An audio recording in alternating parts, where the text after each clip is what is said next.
Hello, baby. Yeah. How are you today, baby? I am here with Kozanton. Hi. What a beautiful day for an exorcism. I've actually had some performed on me before.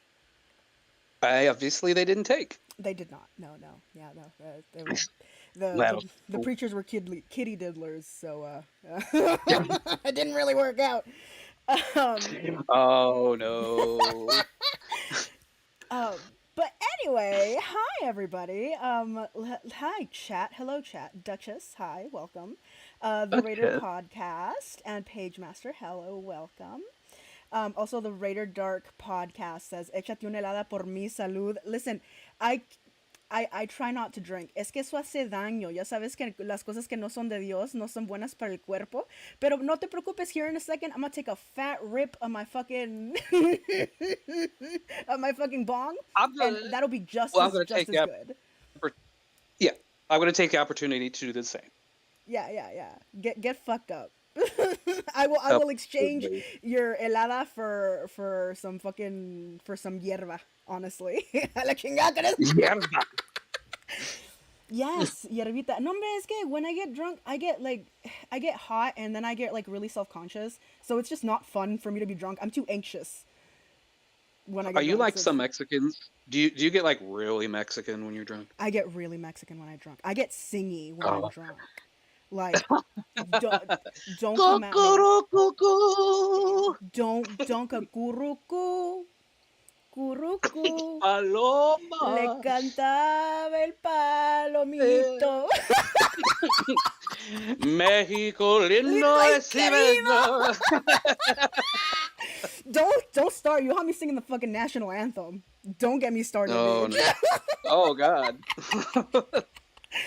Oh my gosh. Okay, so it's gonna be a short one today. We're not gonna do a lot because Vass is tired, but I really wanted to go on because it's just so much fun. Yeah, Mama But Sleepy. we got a call, and then we have something else that was a recommendation from our darling guest, and I'm excited for Yeah, it. I looked over it yeah, a we're little gonna. bit. Uh-huh. It's pretty funny. It's pretty funny. Yeah, guys, we're gonna serve up some romance scammer videos. I've been watching this channel particularly a lot for the last couple years, and these are catfishes, but in the sense like these are scammers. They're Mm-hmm. always in Nigeria, and they always want money, and that's all their goal is. But like, um, it turns out when you're watching these, more times than not, you don't end up really feeling so sorry for the victim because what their victim are is what they're a victim of is like their own delusion in the Yeah. long run. Because it just seems like they do the scammer's job for them almost. But anyway, we'll dig in.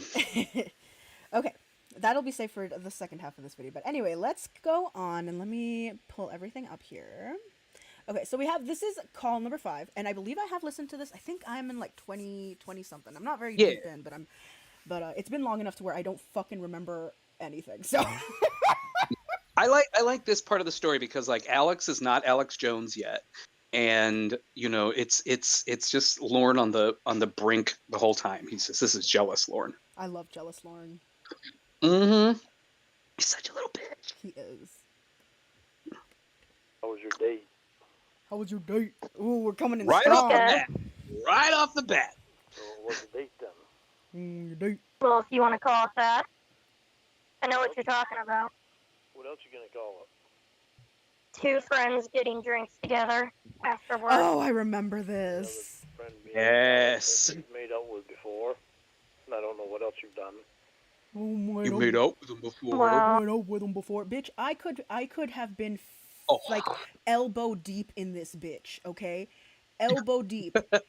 I'd be controlling this bitch like a fucking puppet. All right, and that still wouldn't mean anything. Of Like, course not. No, of course not. especially if that happened in a time way before you even were. I even knew you existed. You know, like don't fucking Like, no. The only time you owe somebody for something like that is if they have your baby. maybe. You know what I mean? Yeah. Maybe, and sometimes That's not. even then. But I mean, It's like, still yeah. the way he treats making, like, as if I made out with you, I have imprinted myself on you That's now, so gross. and you are somehow sworn to me. Like we made us an oath with our mouths, A suicide pact. a saliva bond. Saliva bond. That sounds so gross. I mean, that's like isn't that like a Nine Inch Nails album? But for Lauren, of course,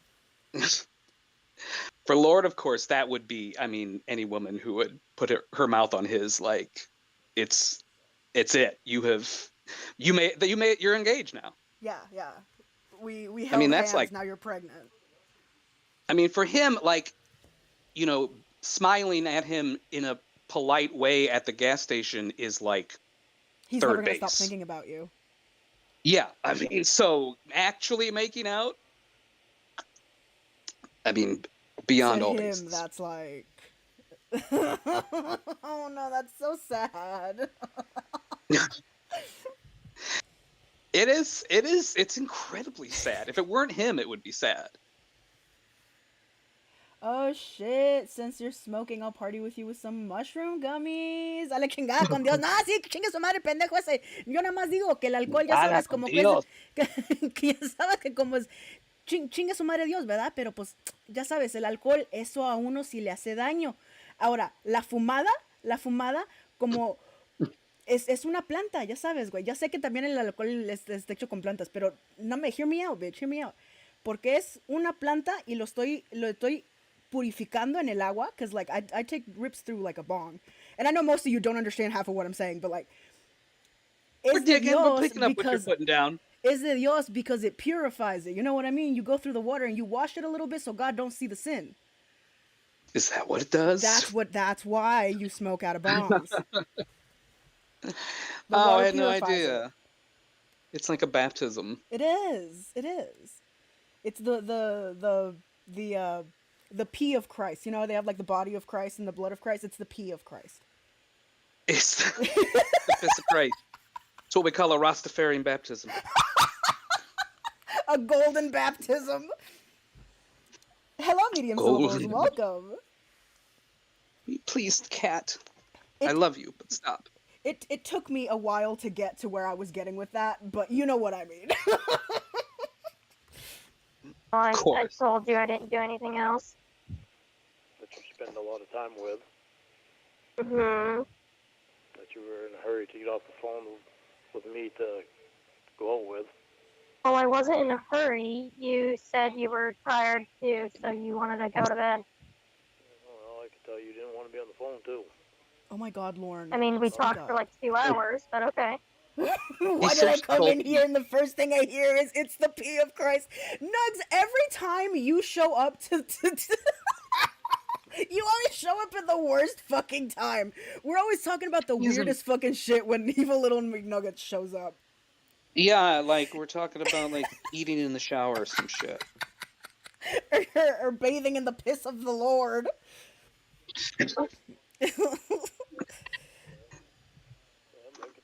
You know, I mean, like, that's why it's convenient, that Christ was crucified. Otherwise, instead of the sign of the cross, if he was stoned to death, instead of the sign of the cross, you'd have to just, like, beat the shit out of yourself. The broken bones of Christ instead of the body of Christ. Oh, yeah. And it's just a bunch of fucking crushed up pretzels. That's why we have green bean casserole at Thanksgiving, because the Last Supper was the first Thanksgiving. And that's the story of the first Thanksgiving, kids. Get you to get off the phone. No, I didn't know that. I can tell by your attitude. Oh yeah, it was fun. Got a few drinks, came home, went to sleep. So, did he stay at his house or did he stay at your house? Or did you stay at his house? He called my mom on our landline and they said that we could go over to his house and play.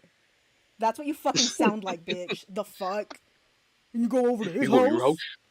Or you go to your house? Or you go to his house? Oh my God. it's very, yeah, he's a middle school girl. It's, Yeah, I don't know. I don't remember being this cringe in middle school, and I was part of a cosplay group. oh Yeah, my God. yeah, yeah. I was in the Five Nights at Freddy's group. Yeah. No. Oh yeah, I was one of those. Which one were you? Were you I Bonnie? was Chica. Cheek. Oh, of I was course. Chica. Obviously. I Yeah. should have known. I was the youngest in the group, so they made me the girl. Cheek is the baby. Chica's the baby. Yeah. Yeah. I'm surprised they didn't make me the cupcake. But yeah. Anyway, yeah, I wasn't this cringe Anyway. in fucking middle school, and like, No. come on. I was a fucking theater kid. Stop. I didn't Naruto run though, thank God. Oh my gosh. I had friends who did though. I hung out with those kids. But did you go to separate houses? He came back to my house when we were done because I live closer. So he stayed at your house. You stayed at your house. Yeah. How nice. Well, I thought it was nice of me. I don't want my friends driving home drunk. Well, he can't take a cab. I guess he could have, but So this, like, we're only a minute in, and we've already stopped a million times. But I want to kind of touch on how I was talking to my sister about this the other day. She's currently in a living situation where it is a domestic relationship between these two. They're best friends, and now they're living together, right? So, like, when he gets off work, he calls and says, "Hey, do you want anything for dinner?" You know, and she said that it was a little weird for her at first because we were raised Mexican, so we were raised under the impression that we were not going to leave the house until we got married, and then we would live with our husbands, right? So, like, Sure. we were taught to mix romance and sexual things with domestic things. So, like, I sort of understand where his feeling of betrayal comes from when he thinks of somebody else coming over to his girlfriend's house, because what he thinks is they're going over to her house to play house, and he's gonna be mommy, and she's gonna be mommy, and he's gonna be daddy, and you know, like, so it's like this weird sexualization of domestic relationships. And it's so weird because they don't have to be like romantic or sexual. You don't have to be married to somebody to live with them and to share a space with them. No, but that's his fantasy. I mean, his fantasy is the 1950s housewife, you know, that is, you know, listens to him talk, serves him first, brings him his brandy after work, you know, is available sexually 24/7 and never disagrees with him. So another guy getting to, like, he even says, like, he gets to see you in your home life, you know, like, he's, you know, somebody else, some other guy is filling that role now. It's like when they switch the guy in, what was it, Bewitched? No, I Dream of Jeannie. They switched, you know. Oh no. What was it? The Darren, the main character. He was one actor, and they switched him with another actor and never addressed it. So, you know, I think so too. It's like, I think that's an emotional betrayal to him to, like, put somebody else in that role where he wants to be. That's really gross. Sorry, sip of water. But also, Evil Little McNuggets, don't get me started on fucking Five Nights at Freddy's. Because I will be here all fucking night. Don't test me, bitch. That was my shit in fucking late middle school, all through high school, and then watching that movie. Listen, I have some criticisms of the movie. The writing could have been done a lot better, but holy shit, every last fucking little thing that my heart believed during all of middle school and high school came true. And I was like, the best thing was, like, I wasn't supposed to live this long. Like, I was supposed to kill myself like 10 years ago. Like, 10 years ago was the deadline, bitch, and we still here. We got to live to see the Five Nights at Freddy's movie. Like, accomplishment for Vast. Look at you. I can't. I've come so far. You. I've come so far. What do you know? I mean, It just goes to show that, Yeah. if you hold out long enough, You get to see the movie of your you favorite can video game as a you get to child. see them. You get to see, yeah, right. I heard they offered Markiplier a role in that movie, and he couldn't I, do it because he was making his own movie. yeah, which is disappointing. But knowing Blumhouse, they're probably gonna make a lot more Five Nights at Freddy's movies. So we're still holding out hope. Uh, yeah, right. Did they expand on all the lore, whatever that is? Hmm. Oh, I'm so okay. excited. I'm so excited. Anyway, let's keep going with this because There's a whole I FNAF offered if universe. you wanted yes, dude. No, let's not go into it. to stay over. No, no, no, no, no. So regardless of how I felt when you knew that, I wouldn't be happy about it. I won't be I'll happy go about home. it. Let Alex stay at my house. God. What's Let the this matter other- with that? Let me rephrase this. Let this other guy that I've made out with before stay at my house. What? Okay. What? Well, What? Again, with that whole guy you made out with before. I don't understand. I mean, he caught her scent, and now he's ready to jump at any moment, like a fox that tasted a chicken. You just have to you have to kill him now, or else Casey is not safe. Take him behind the shed. What the shit? Actually, He's my ex, Mom. I'll do it. I mean, that says more about how he would feel about a woman that made out with him. Mhm. You know what I mean? Mhm. The fact that like he thinks gynecologists walk around with hard-ons all day. Well, to No, him, how that's could he because not? yeah, to him, he would because he's a fucking sexual deviant pervert. But like, yeah, he assumes that the entire world are like sex offenders like him. Yeah, yeah, yeah. It's projection. It's projection. I think it's something that like most predators use that I've seen. Um, excuse me. They use it as kind of like a little veil to hide the truth from themselves because like everybody Mm. I'm doing it and I do it so often, everybody else must be doing it just as often too. They just That's don't true. say anything. And they'll use that on their victim as Mhm. well. Like you could see it in some of the logs. It's like, oh, I had another girlfriend your age. I had two girlfriends your age, and a lot of girls are doing this, and and so yeah, it's like they've built up this idea to themselves to the point that they just imprint it on everyone. It's so gross. It's so gross. I understood what you meant either way. You didn't need to rephrase it. Well, just putting it in easier terms to understand. Well, I already understood. You said Alex. I mean, that's an easier term. Because I've made out with a lot of guys before, so you could have just said his name. Oh, he didn't Mhm. like hearing that. Oh, That is a proper adult response though. Yeah, 'Cause- it is. This is the thing I love about this kind of interaction with Casey is that she gives him nothing. She responds with facts, cold hard facts, and that's it. She owns And him it's with logic. facts and logic. It's facts and logic. She is He the Ben can't- Shapiro of the Lorneverse. he can't play with facts and logic. He can't do anything with that. He needs just raw emotion. Yeah. No facts and logic. And You know what I even mean? with And emotion, man, and you can hear in this call, he's baiting her so much to give him some kind of emotional response. Raise your voice a little bit. Call me an asshole. Call me a name. Get ugly so I can get uglier. He wants an argument so bad, and he's not getting it. he's fucking fishing for It's it, delicious. bitch.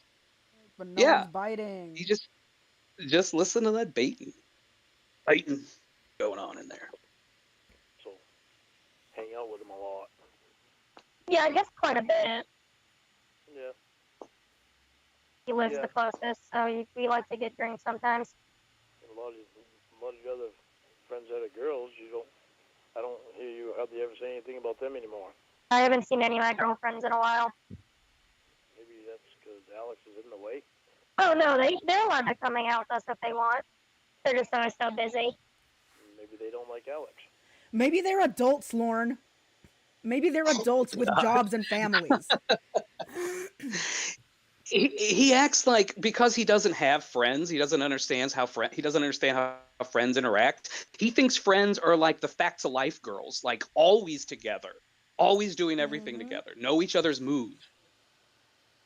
No, everyone has an individual life they go back to when you're not interacting with your friend.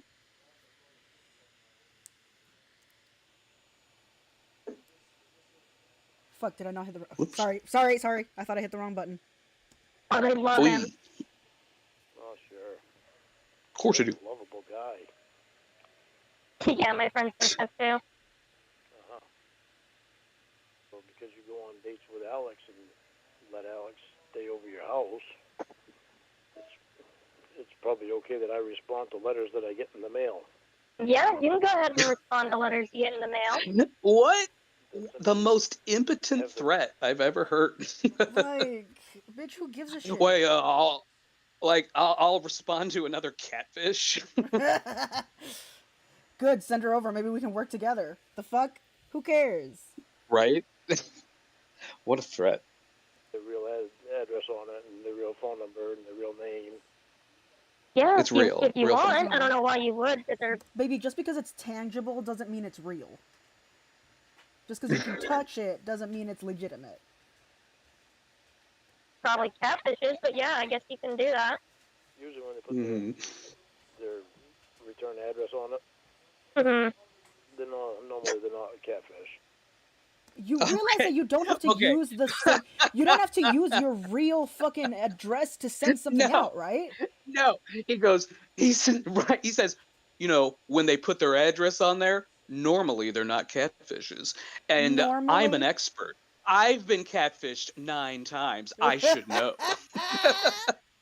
He's like Booger and Better Off Dead. I've been in high school 7 years. I'm no dummy. I know shame. I mean, you can't trust him on that. If it is catfish, and he is what you'd call an expert. I think he's put 10,000 hours in, according to what's his nuts, who wrote Outliers, Malcolm Dowell, Malcolm whatever. Beautiful. Oh, nice. I'm just making a point. But yeah. Oh, what was making a point of what, bitch? A point of what? That I've gotten catfished and I can do it again. Pretty much. Your point. My point is, you're going out on dates with this guy and letting guys sleep over your house and not giving a fuck how I feel about it. Well, you said it was a date. I never said it was a date. Oh yeah, and they're not together at this point at all. Yeah, they're not. I forget about that. Because they loves to act like it. Yeah. No, he just, in his like I said, he puts the hours in his mind, in his imagination, in his constant limerence, and to him he expects a return on that. And like, those were hours on the clock. I spent so much time on you. Then when he's like, I'm 100% invested in you. Like, yeah, that just means you're obsessed with her. Oh, sorry, sip of water. I got cotton mouth. Anyway. Same. With a guy that you made out with. Oh, yeah. Okay. Don't forget that. To have cocktails with just the two of you. Cocktails. Right. What would you call that? Ravioli, give me the formuoli. Hello, All the Way Absurd. Welcome. I've been watching your videos. I haven't seen the Puff video yet. We should go watch that at some point, but I've been catching up. All the Way Absurd has a channel. Cool. Yes. Y'all go check that out. My dogs are freaking out at me, so I'm gonna go let them out. I'll be right back. Call it two friends getting a drink after work. You notice no other friends were invited? I never said any other friends weren't invited. Yeah, did he invite any other friends? I don't know if he did or not. I asked my girlfriends if they wanted to come, but Friday people always doing other things or still working. Yeah, don't go do things with your other friends. Let's choose Alex first. Perfect sense. Oh shit, I didn't mute my so mic. Anyway, what's Oh up? well. Oh, nothing. he's just still, he's just still pounding and, explaining. Oh, you didn't have no other friends. You didn't invite no other friends. You didn't invite no other friends. The Lauren on the far right looks like a real woman. Oh my god. He kind of It, does. he looks like Ruth Bader Ginsburg. Oh my god. Oh my god. It's Fucking RBG. women's rights. Hell yeah. Ally. Queen. Slay, Patty. She left. No crumbs. She ate. Work. Anyway. Oh my I wouldn't god. say he's more important. He's just right. Made out with. I'm sorry. It's just that you made out with him. That makes a difference. Oh my They Well, I fucking made guess out. That's They different. I made don't out. make it out. Oh with my mine. god. Bro, I cannot. Like, I already find it. Listen, I'm not gonna say that I find it a little ridiculous. In my head, I think it's a little. I think it's too much to put sex on that high of a pedestal. I No, understand and I no, see how right. different people could. It's psycho. Well, I mean, I wouldn't say that. To his extent, yes. To his extent, yes. The way Lauren does it, yes, Yeah, it's psycho. right. In this case, it is And like, psycho thing. I totally understand that, like, sex is such a, it's such an intimate thing that to some people it could very well be that important, and boundaries can be healthily set, and that's totally, totally fine, right? Hmm. Everything to a fucking limit, dog. Everything to a fucking limit. You've never seen this person in your fucking life. You don't know what they look like, dude. Like, Mm. like, and wait a second. This is Casey. Yes. This is Casey, right? This is the bitch you groomed, ho. Right. Well, she was right. Well, she was the the decoy of that the caught girl. your ass. Also, hello, Fantastic Planet. Welcome. I forget that. I forget that this is Casey. Right. It's Casey Morrow, Casey the Morrow. actress, Yes. whom he, in a sick way, considers the Sting their first date. Ooh, Um, what's a first date? cla- I remember you sitting on the edge of the chair. Mm, It was a lot of closeness. so close. And he considers the time between meeting what he thought was a child up to the point of them talking, he considers that sort of like their a history together. That's so sad. Right. It would be sad if it wasn't so funny. It's funny, it's sad, it's sick. But it's mostly funny. It's an umami of patheticness. That's a nice way to put it. It's like a well packed sushi roll. Right. It's Mm-hmm. savory. Fuck, now I want sashimi. Mm. Mm. Anyway. Go for a poke. Oh, Pokeballs. Fuck, there's a place here in town, dude. It's so expensive, but it's so fucking worth it.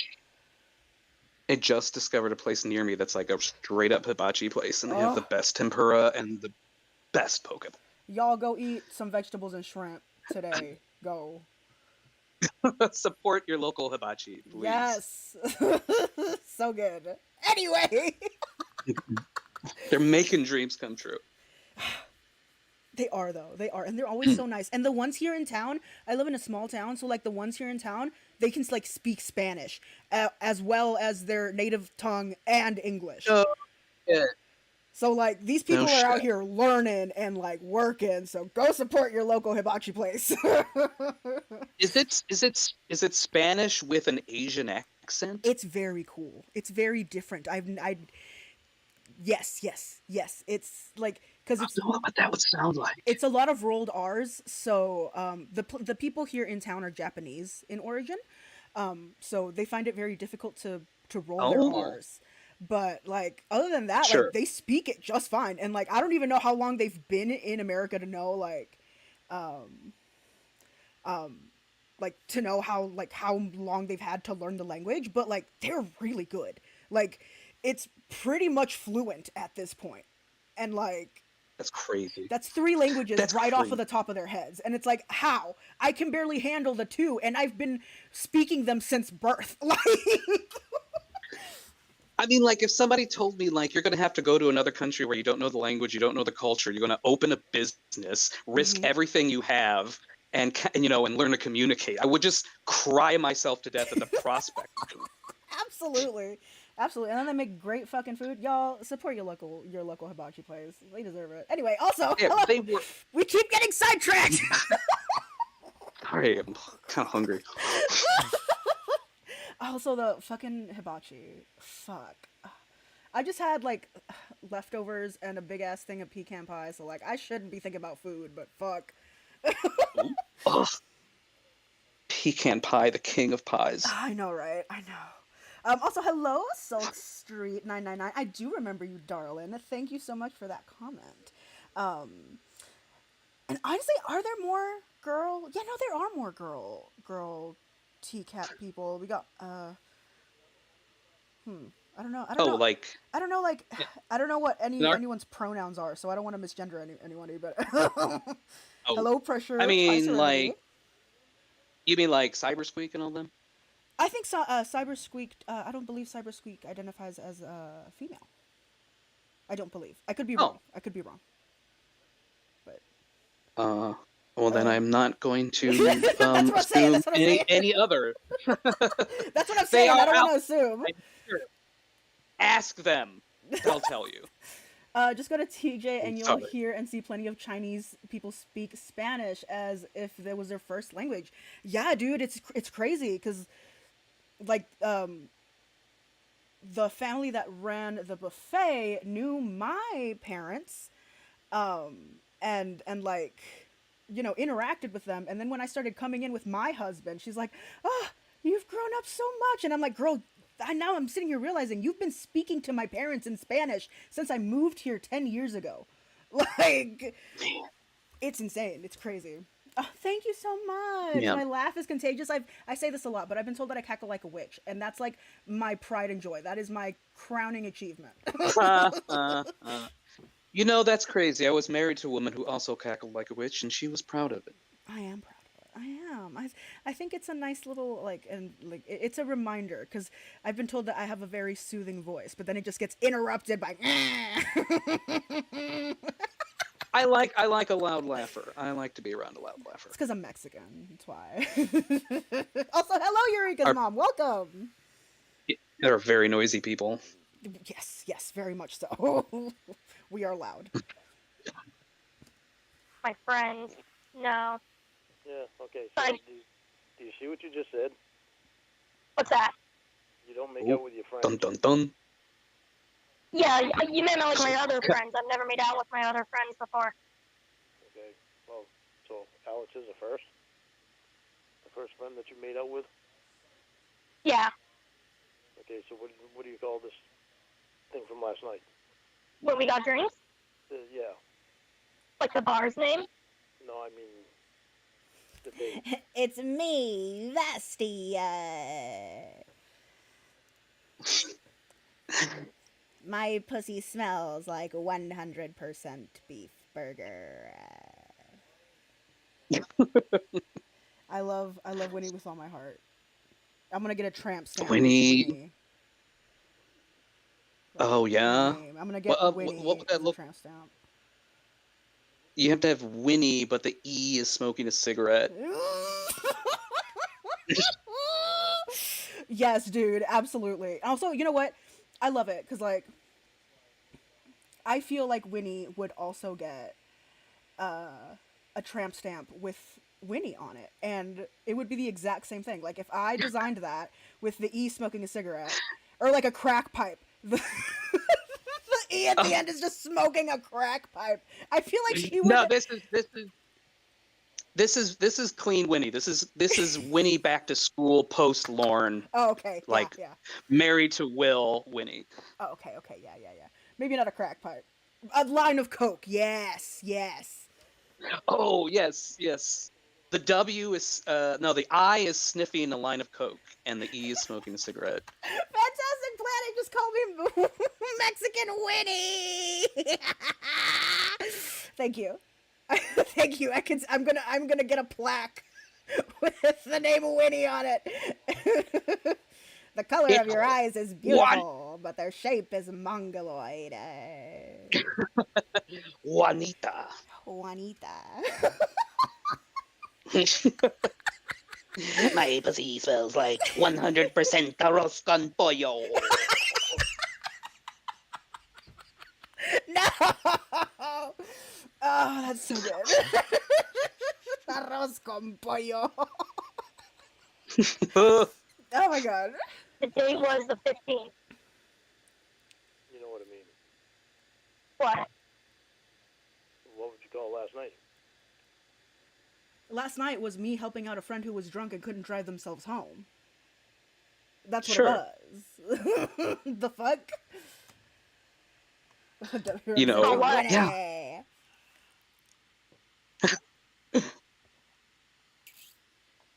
Sorry, sip of water.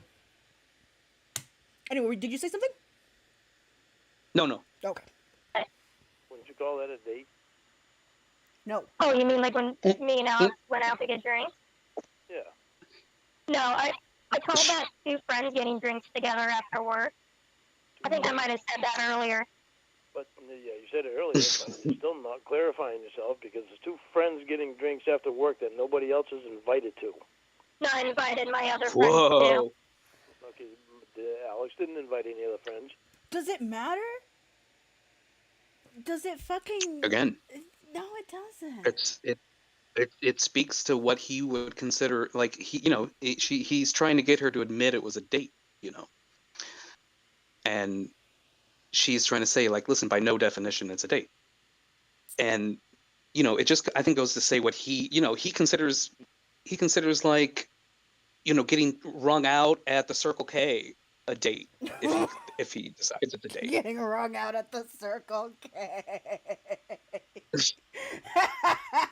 I want to start using that. I mean, that's probably it's where he probably gets. It's his grocery store, probably. Ah, so good, so good. Oh, you said wrung out like ringing someone out at a cashier, right? Yeah. I thought you meant ringing something's neck. Oh, no. Like somebody was gonna give him a good old I, Indian burn right on the PP at the parking lot of the Circle K. No, I think my mic cut out. It was no. I said, getting wrung out at by the cashier at Circle K is a date to him if he decides it's a date. I thought the girl was ringing him out. That's what I was thinking. Getting a good old cranking at the Circle K parking lot. I've never heard it put that way, but I guess. How could you listen? Look at that fat ass neck. How are you gonna get your hands around it? Why do you think his dick is bent? I've never seen anyone with a fat neck. Look at that fat. Like, it's not like a bodybuilder gets a thick neck. He's just got like fat neck. I feel like you could like grab a fistful of his neck skin and just pull. Yeah, right there. Go grab from his ear down, and it's just all one, like a hood of fat. He's melting into a thumb. He looks like a cartoon pile of dough. You know what I mean? Like when they're making pies and like the dough looks real fluffy and shit. That's what he looks like. Yeah, it's like someone carved a normal person out of butter and then accidentally left it on the windowsill. And then set it on fire. And then set it on fire, and then carved his mouth out with their urine stream. Yeah. Oh my god. Lord No Neck Armstrong. Yes. Look at this man. Aww. He looks like the testicle part of the turkey. You know what I'm talking about? The turkey testicles on their face. Oh, the gobbler? Yeah, that's what it's called? I think that's what it's called on a turkey. That's maybe. I mean, like, other birds have it too, but I don't know. Their face testicles. I heard it was a gobbler. Fasticles. Face. He looks like a turkey's facicle. Yeah. That's what he is. Just a weird slab of meat flopping around. That's what that is. Yeah. He's Serving no, serving no observable purpose other than to just be ugly. like, I really, really hate comparing him to the blobfish, but come on, man. He's like the blobfish. Well, but if you like picked it up by the top of it and took it out of the water where it starts to sag like a water balloon. Ravioli, what made you go into the TCAP community? I saw that there was a lot of guys in the community who were making comments about the bodies of the decoys, sexual comments about the bodies of the decoys, and I wanted to do something different. But in the same way, I wanted to provide a commentary that didn't make comments, sexual comments about women's bodies and things like that. And like, of course, I make sexual comments like about myself and things like that, but that's myself. I'm allowed to sexualize myself in any way I see fit. But like, like for example, Walls. At one point, he said that Nervous Nelly looked really hot in the Sting. Like he's like, she looks hot as hell in the Sting, and it's like, don't say that. You are. He said about Casey. He said about Casey Morrow as well. Like Like they in are attractive women, yes, and you can say this woman is attractive, absolutely, but you don't say that when she's dressed up as a little girl, when she's trying to imitate a little girl. This is not the time or the place for anybody to be commenting on this woman's appearance. We are here to make fun of predators, not look at eye candy. So that's what made me join. Lots of comments. I agree. That's kind of it's gross. It is gross. I'll also say I first heard you on Cornville stream, and I really liked your perspective. I thought you had a real openness Aw. and candidness about the subjects you talk about. You approach them fearlessly and own You gotta all be of your facts and statements. you gotta be fearless if you're gonna be stupid, and I'm a dumb fucking bitch. That's what I'm saying. I'm fucking. It's inspiring stupid. it's inspiring for all of us dumb bitches. Oh my gosh, deep throating abuse. Don't bring Wildo into this, the Raider, please. Leave him out of this. My favorite TCAP YouTuber has to be either West Most or Cornville Three Way. I love them. I love so them much. both. Yes. I do. I'm there. Oh, also, I'm there. Also, Mr. Gigi. Mr. Gigi got me into it. OG. The OGG. The OGG. Oh, is he not around Yeah. anymore? Aw, well, he's probably busy with his family and stuff. He has stuff going on. And I'm sure Who, dealing Mr. with Gigi? Jesse was fucking awful. Wes. Oh, yeah, I don't know. Yeah, he hasn't streamed in a minute. I'm sure dealing with Jesse for that long was he's gonna need some time to recover from that. Fuck that shit. Yeah, I miss Wes too. I mean, unfortunately though, I cannot listen to Jesse. Jesse. I miss Jesse. Jesse can't do it. Can't do it for more than a few minutes. I miss her. I miss you, Jesse. If you see this, come back, baby. So I mean, like, well, there was Joran and then there was Jesse. Like, how often, how does another, one of these pop into the community whose next one may also start with a J? I don't know. I'm not sure, but it's gonna be fun when they rear their dirty little head. Did Jessie come from the community? She came from somewhere.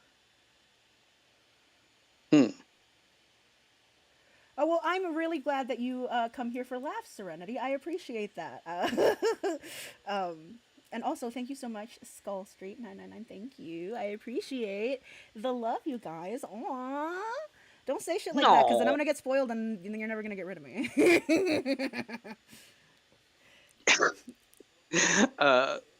Yeah, throw out a racist comment or something here and there. Yeah, keep things level. you gotta make sure, gotta make sure we call Vast a wetback, a dirty little beaner, I don't trust the other No. TCAP or YouTubers. There is a lot now. There is a lot. I would like to talk about this. There's a lot of people who use these communities, and I put in like Lorne, TCAP, and other lolcows, um, that use these communities as a facade to make themselves either feel better or look like better people. Um, so Hmm. it's really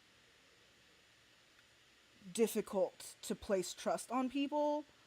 Um, especially if you don't want to give somebody that you don't agree with your views, because I understand that. Um, but like, I'm not saying that like I'm better in any way than anybody. I'm not saying that in any way, but like, I don't want to be Colleen Ballinger. I don't want to be, you know what I mean? And I'm not saying that I'm super famous or anything. I don't want to be somebody gross online. I don't want people to think Vast Ravioli and think, ew, that bitch sent me fucking nudes without thinking. You know what I mean? Like, Um, like I don't want to be, I don't yeah, want my name to be sullied and nastied. I don't want people to think of me as a shitty person. yeah, right.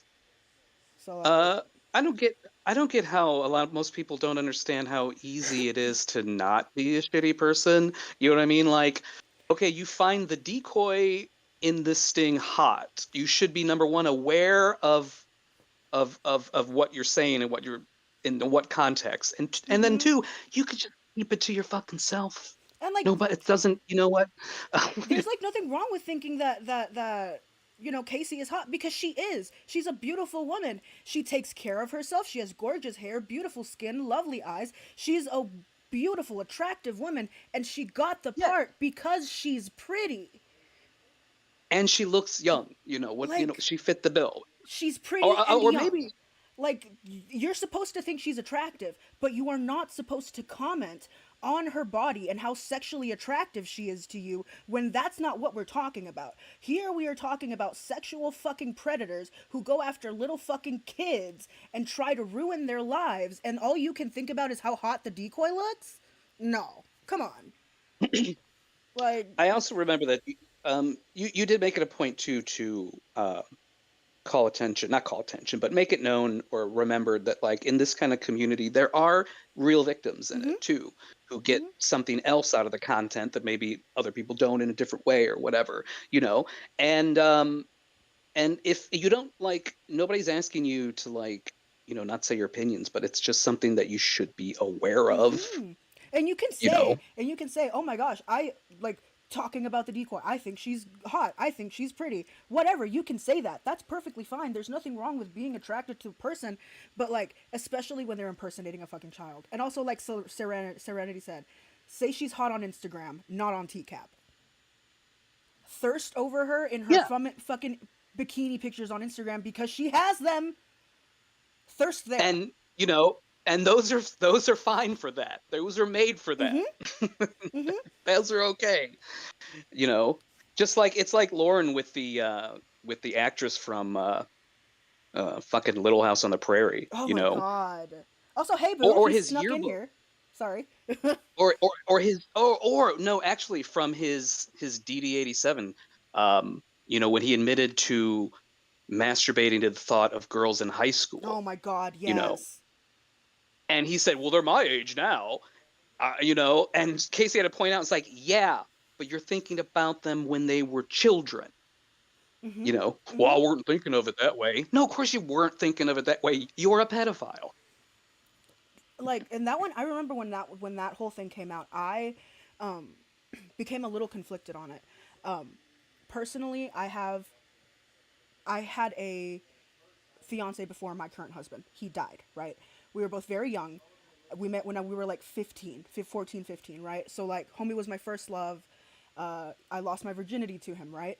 I think about the night that it happened, and I think about it happening, and I think about it in a fond way. Like, that was my first time, that was my first love.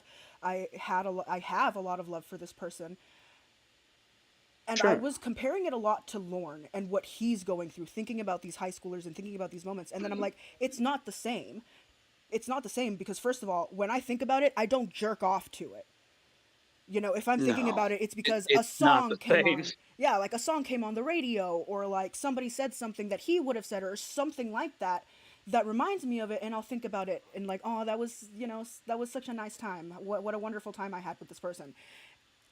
You know, like, I, yeah, I would assume that your recollection is triggered by or not triggered, but it's like it appeals to more like your affection and what you shared with this person and more emotional than, you know, just remembering, you know, his classmate when, mm-hmm, you know, in you know, when he was sitting across from her at the mm-hmm. age of 14.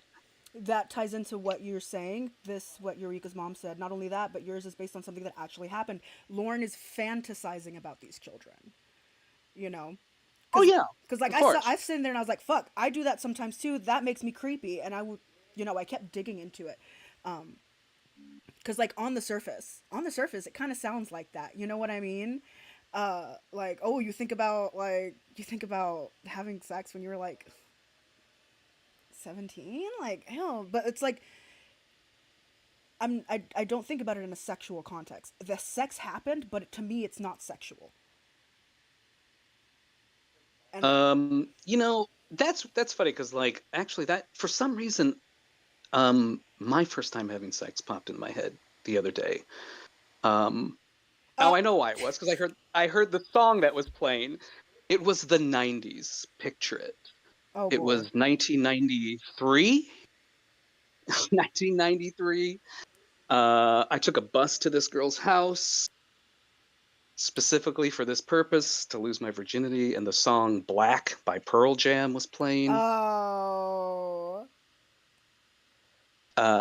You know, sheets of empty canvas bro, I wasn't even born on yet. sheets of glass. Of course not. Of course. I wasn't even born yet. Here I am getting my dick wet for the first time. Also, hey, Skull Street, we get real personal here a lot. Oh yeah. It There's the gets. trigger warning I was about to is say. you know the Oh, cum box should come back on. oh, I don't know why the comeback term. Yes, we have been sidetracked. I I'm sorry, you guys. Hello, Polynomial Purebred, and who else came in? Polynomial I purebred, think that's Allison it. Marie And Allison Marie Armstrong. Armstrong. Yes.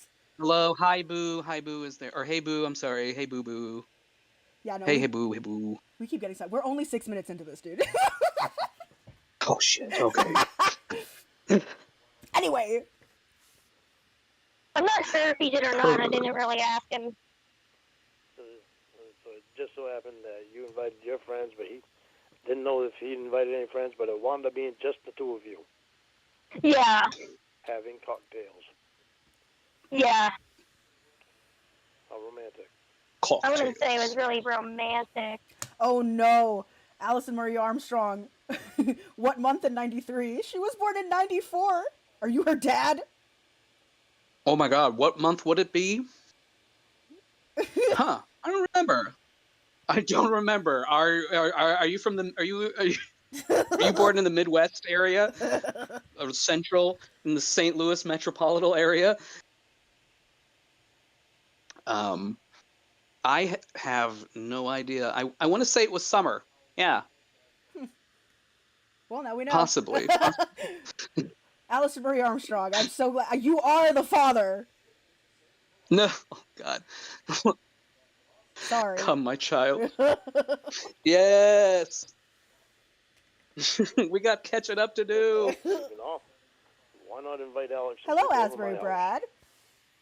Asbury Well, I didn't Brad. invite him. We just went back to He's my my house buddy because on that's where his Instagram. car was. Mm.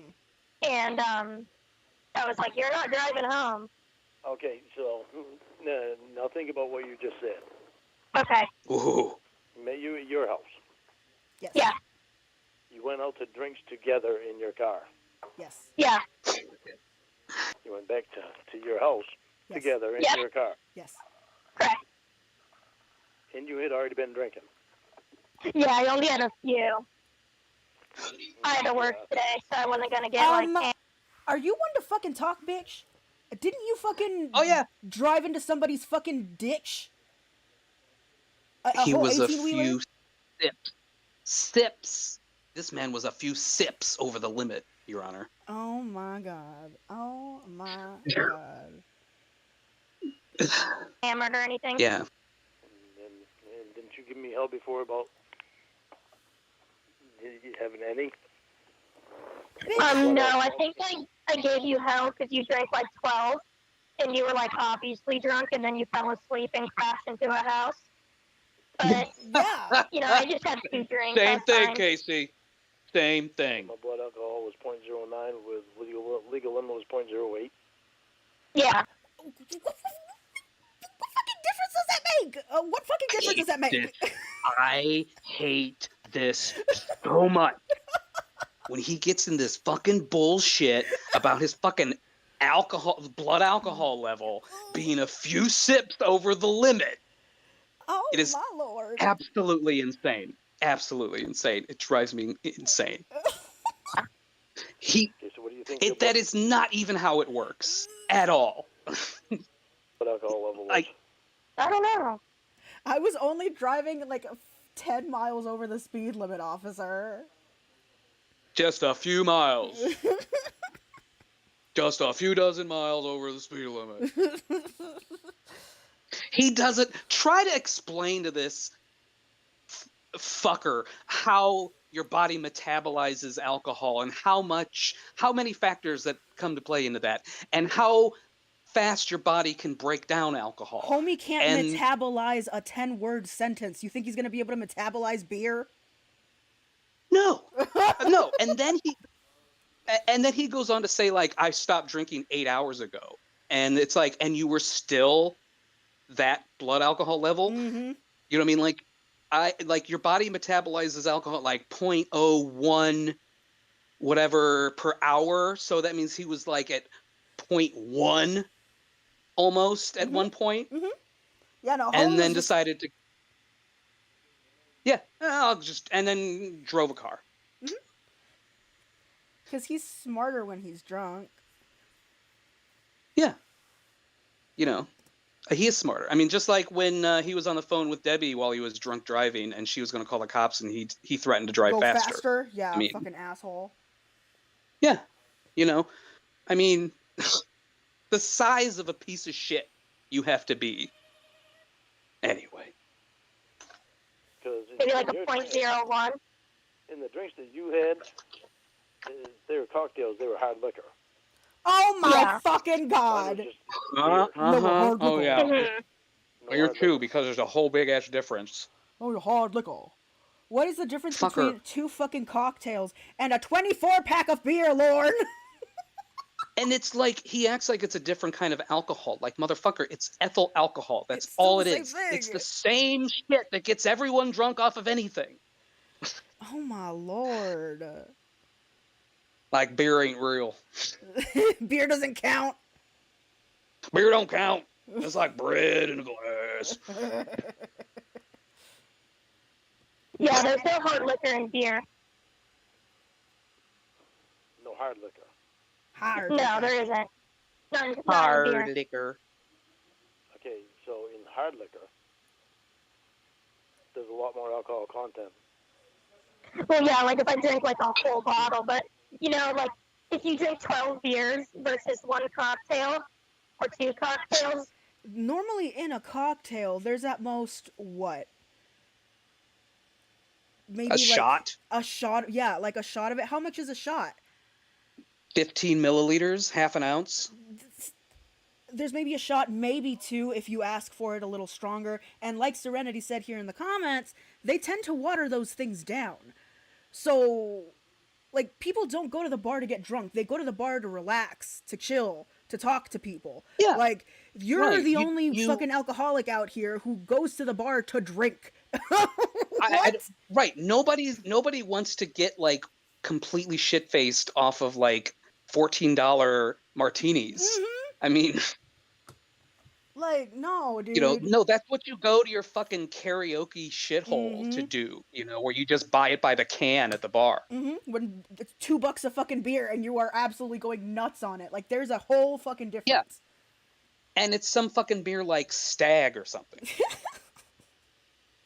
There's a place We here. used to drink before going to the bar. There it is. You pregame. You Yes, don't go to the bar yes. to drink. I guarantee he has been in bars around like, 6 o'clock, and some, good-looking young women come in, and he starts sucking in his gut and shit, and he thinks he's in a hot spot. He's like, no, they're there to get pre-gamed cheap before they go to the real bar where they're intending to go. Absolutely. I want you to pay attention to the pinned comment here. He were only a few sips over the limit. Kayla were only a few months under the limit. Oh, Tyler Morgan. Good one. Welcome. Coming in hot. Goddamn. I like it. Oh, Friday that was night so good. attitude. That was so good. Listen, we're all here on a Friday night. We're here to party. Absolutely. Like, if the 12 beers is definitely more drunk. And if you're over the legal limit, you're over the legal limit. I was definitely under the Thank legal you, limit. Casey. Yeah, that 12 beers, it was 8 hours later. There wasn't 12 beers in my system. No, but you had. But you were still over the legal limit. I don't get it. Oh, but I cleaned the carpet. Yes, you still stabbed somebody on it. Like. Right. And he makes a big deal that it was 8 hours, which is a lie. I mean, for sure. He didn't stop drinking 8 hours before that, Yeah. He probably was finishing his beer before he passed out. Listen, alcohol is touchy. I try not to drink alcohol. It doesn't make me feel great. But like, come on, man. Come on. Listen, I am an alcoholic. I haven't drank in 11 years because because this is not a good idea. And like, people like Lauren keep me sober, I'm telling you. Mm-hmm. Absolutely. No, yeah. Because just it's crazy. Because like any alcoholic, it's there, but for the grace of God, go I. People like Lauren, and I think that's part of the reason why a lot of us are very interested in people like Lauren and like lol cows and things like that, because a lot of these people are. Oh, Eureka's mom just celebrated 14 years sober. Yay! Awesome. That is a wonderful accomplishment, you guys, both of you. Very good job. Hey, I love you for that. I'm so proud. Yes. I'm very proud of you. That's amazing. Yes, that is. You should be very proud. That is an insane accomplishment. Wonderful. Mm-hmm. I mean, you probably, like me, like 14 years ago, you couldn't fathom being this person you are now 14 years later. Like, it's impossible. There's no way. Mm-hmm. Booze is in my blood. Mm-hmm. It's just, I am not a non-drinker. That's not who I am. Serenity's coming up on 7. Sorry. Serenity? Yes. That's incredible. I love to hear it. I love to see it. I am so proud to hear that from people. Addictions are so fucking hard to get over. And not a lot of people make it through their addictions. It is so incredibly difficult to find the willpower and the self-love to be able to pull yourself out of a place like that. So absolutely, congratulations, you have done it. And we are looking forward to many, many more years of that if you so choose. Yeah, right? I mean, like, unless we get word that the meteor is hitting and it's nothing we can do about it, then me and Eureka's mom and Serenity we'll be at the bar. I mean, at that point. But yeah, and even then, other maybe than that, it won't. Maybe it won't even come to that. Maybe you'll go out with the streak, man. Who knows? I'm addicted you to gotta this listen. Just live thing. like a legend. Yeah. Listen, I want to die like a legend, so I'm gonna live like a legend. Absolutely. You guys, very well done. You guys have beaten an addiction, which is far more than most of us. So that is definitely we're cured. Yeah, we're cured. Mm-hmm. Very important. Thank you, guys. Fuck. What was I gonna say? I forgot what I was gonna say. Anyway. You had 0.09 alcohol in your system. Yeah, 0.09, which is but not even a How half. quickly Philip Seymour Hoffman went from a glass of champagne after 26 years sober to dying with a needle in his arm is scary. Absolutely. Once you have Oh yeah. that initial addiction, it's very very easy to slip into others. So Nope.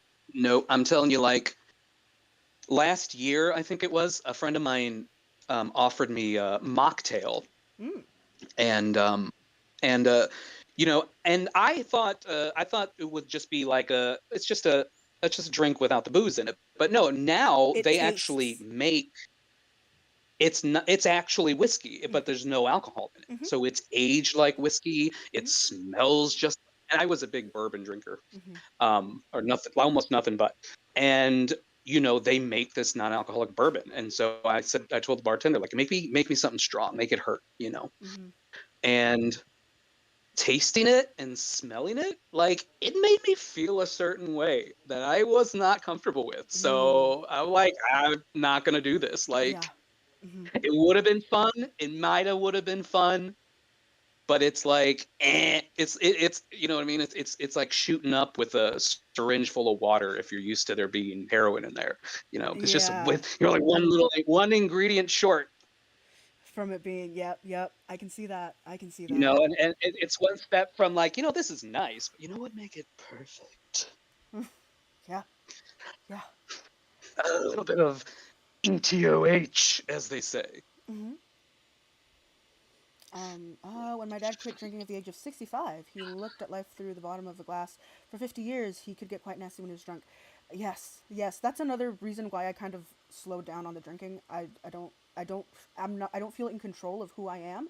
I don't want to hurt somebody. I don't want to do something or say something because I mean, I already did the whole like death threats to Jesse thing when I was drunk that one time, and like, I don't ever want to do anything like that again. I don't want to like I was not Mm. in control of my own actions. I'm not going to say that it was the alcohol's fault that I did bad things, but I can't control myself, so I'm not going to put myself in that situation. You know what I mean?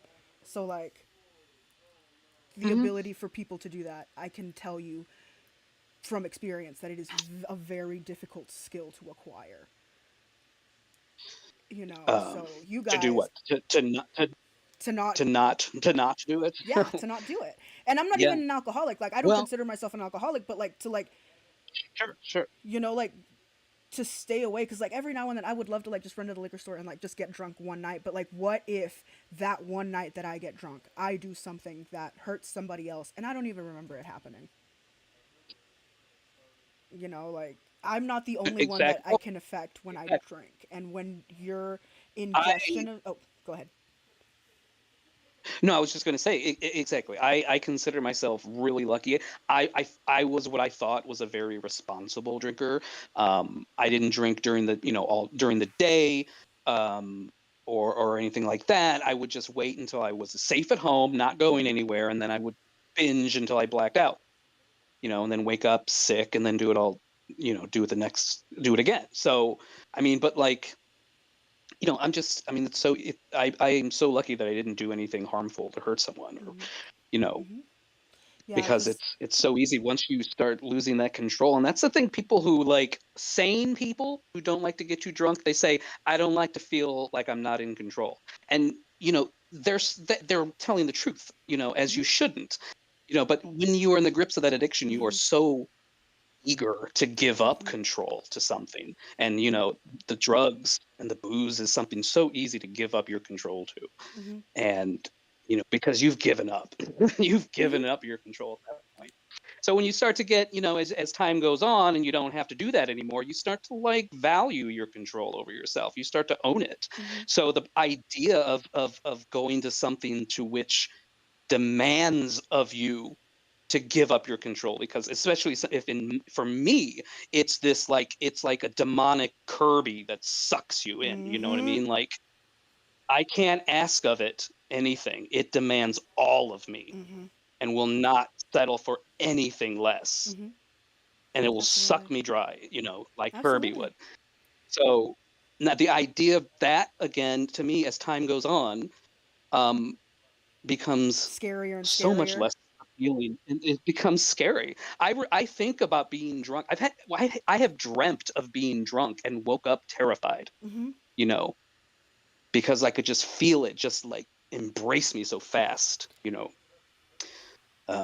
And that thought of being out of control like that is so, it's scary enough for me. As long as, you know, as long as I'm feeling that fear, I know I'm on the right path. Yeah. And I hope you guys do too. Yeah. Because I mean, once it starts Oh, affecting you've the had people. the oh, I was just say Eureka's mom. You've had the drunk dreams too, isn't it something?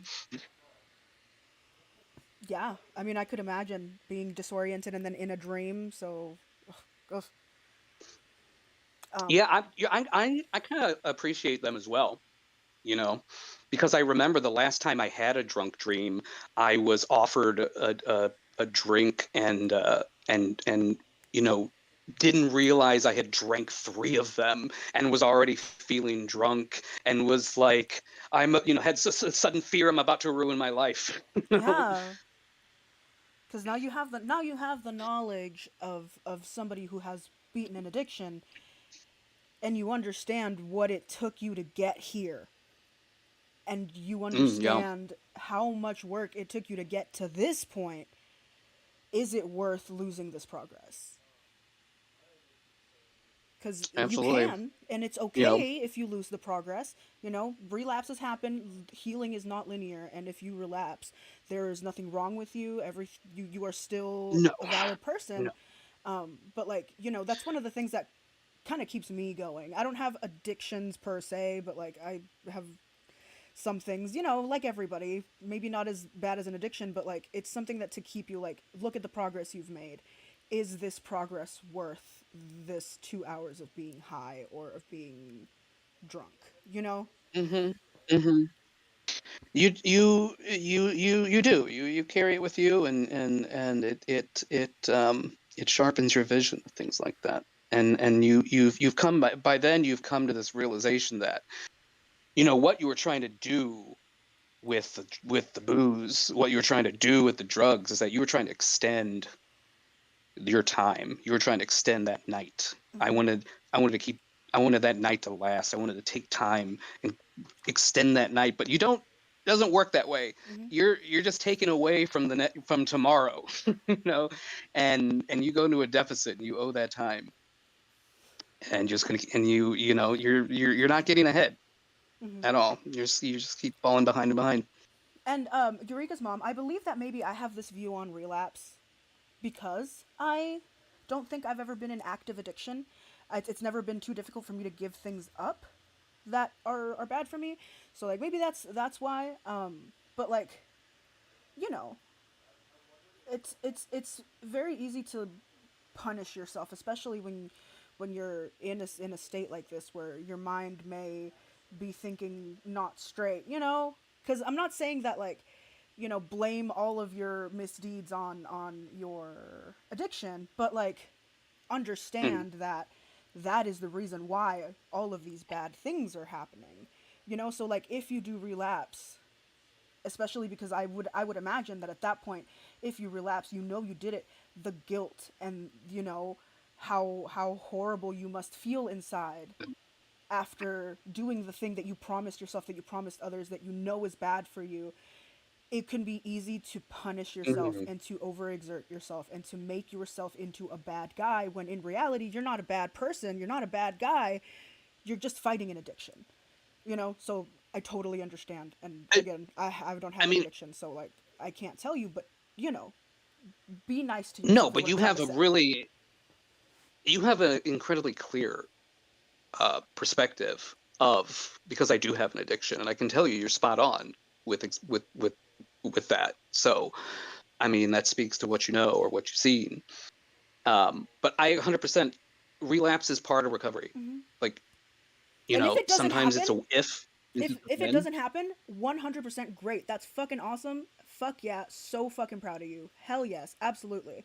You know, um, Yeah, no, don't be disappointed if you have a relapse. Be disappointed if you don't come back work from it. yourself back Hmm. from it.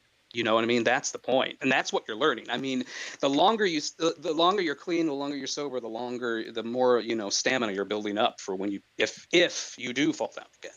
And Eureka's mom, that shows your resolve and your willingness to be a better person for yourself and those around you. You know, that is excellent. That's wonderful. But that's a dangerous take for part of recovery.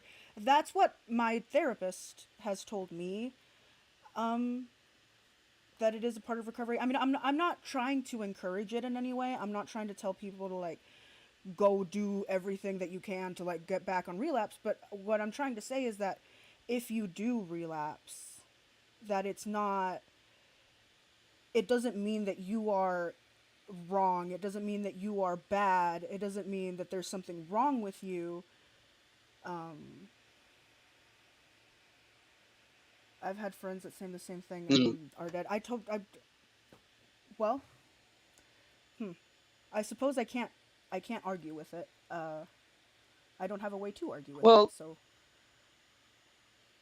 I, I don't know. I didn't think of it as a dangerous take to say. I mean, I'm no, not no, of saying course. that it's okay to relapse. I mean, no, my objective every time I quit drinking, my objective was to never drink again, Hmm. each and every single time. And if I thought it was that kind of zero sum game, it's just black and white, win or lose, and if I relapsed after trying to quit, guess I'm a drunk. I'm just trying to say that at least for me, it helps to not see it like that. It's not a win or lose. I don't that personally I don't like to go to the groups that give you out the little medals and awards. I don't really think that's helpful to me. It does help a lot of people. That's amazing if it does. Um, but it wasn't for me. But no, I'm not at all trying to say that like it's okay to like to relapse. Hopefully, it didn't come out that way. I'm sorry if it did. Yeah, like it's always at least personally, I would like to think in the best interest of the person. And what I would say And somebody who had y- relapsed, like, if, if I had a friend that came to me and confided in me, I had an addiction, I've relapsed. It's, yeah, I I mean, and it's just it's yeah, yeah, sorry. And yeah, it's a totally different take, and your take comes from experience and sorrow and legitimate trauma that you've had by watching the people around you, the people that you care about, disappear. It's I which is why I can't say much for it. Well, I and mean, and Allison Marie Armstrong, also, hi, Pussy Destroyer. Pussy Destroyer, and you know what? Listen, if whatever kind of help or treatment or whatever you have that's working for you, that's not making you worse, Hmm. what is wrong with going after it? I learned in rehab that's like they reminded me like, listen, every day you're either working towards recovery or you're working towards a relapse. One direction or the other is what you're doing. So think about what you're what is working for you. Like, is that pushing you towards a relapse or is it pushing you towards recovery? If it's pushing you towards recovery, keep going Hmm. with it. um, I'm currently getting TMS treatments, the magnetic stimulation to my brain, Mm. um, because no I have drug resistant depression. Yep. um, so I think it turns out you only need to fail on 2 antidepressants. I think I brought a list of like 15 or so to Yep. the doctor's Yep. office, you know, and Understandable. I'm making some moves in my mental health here, lately. So, um, got approved for it, got started, and, you know, um, and to me, it's like that some people don't need that. If you didn't have depression and you got this treatment, it would make you manic. Hmm. So, I mean, and I don't know if there's any disagreement about something like that, but it's like, you know, this is going to help. This is going to work. This is going to make me better. It's not going to make me any worse. So, I need this extra, it's not like I didn't feel ashamed saying like, hey, I need more help than just the drugs, Hmm. you know. Yeah. And that's what it takes. If I got to shock my brain into fucking being still, so be it. But the reason why I kind of drew this out is because you did mention that what I was saying was dangerous. I don't want to because I have, and it's not a very big platform, of course, because I have a platform, when I say things, you know, some people may not think to look it up. They may just take it as fact. I don't want to spread dangerous information. And if, you know, you believe that this information is dangerous, I can definitely see where you're coming from. So, you know, I will do my best to not, to maybe try to think about my points a little better before I present them. Oh no, of course, and I totally understand. I know that you don't mean anything by it, and that nothing has changed. Of course, you guys know me. I'm crazy, and I need to clarify everything. And you know, I don't want anybody here to feel unaccepted, unheard, and unvalid. I don't want to make anyone feel like I'm not listening to their argument, and that I'm not listening to No. what they're saying, and that I'm not taking that into consideration, because obviously you were coming from a place of experience, and I am not in any way. So I'm not, you know, I'm not qualified to speak on things like that. I've always seen Vast Channel as a really safe space, and I appreciate her making it a safe space, and I've seen her work to do that. I try my So best, man. I do my best. and I I've always, I think all what she says in advice comes from a place of love. I mean, like, Always. you know, Girl, listen, I've been a lonely kid. I've been left all alone to my own devices in like the worst of my times. Bitch, that sucks. That fucking sucks. It sucks. And like, even if it's just like, cause fuck, when my fiance died, what got me through through most of my morning was watching Markiplier videos and just being able to escape for like an hour and a half during the day, just pretending that I'm talking to Markiplier. You know what I mean? Like, making fun of a pedophile and talking about this, and opening up a platform for other people to bring in their experiences and their points of view from different things, because I'm not going to be able to understand everything. I want to understand as much as I possibly can, and in order to make a safe environment and to make a place where everybody can feel included and heard, I have to be able to change my opinion, and I have to be able to, you know, take in facts and be open-minded. So like, I will no, always listen to very, those takes. Always, always, always. Because I know very what. well said. Hail Satan. I want you guys to be able to like. I want y'all to continue engaging and continue interacting, because there's a lot of these things. A lot of the things that I like to speak about and I like to talk about are very personal things. I've been a victim of people like Lorne my entire life. And I've only recently, within the last 5 to 10 years, have been able to be myself and to, you know, do the things that I want to do, and being a part of this community has Yeah. been so cathartic, you know? Isn't it good? It's so Isn't nice. it It's great? so Yeah. nice. And like, My favorite thing about it.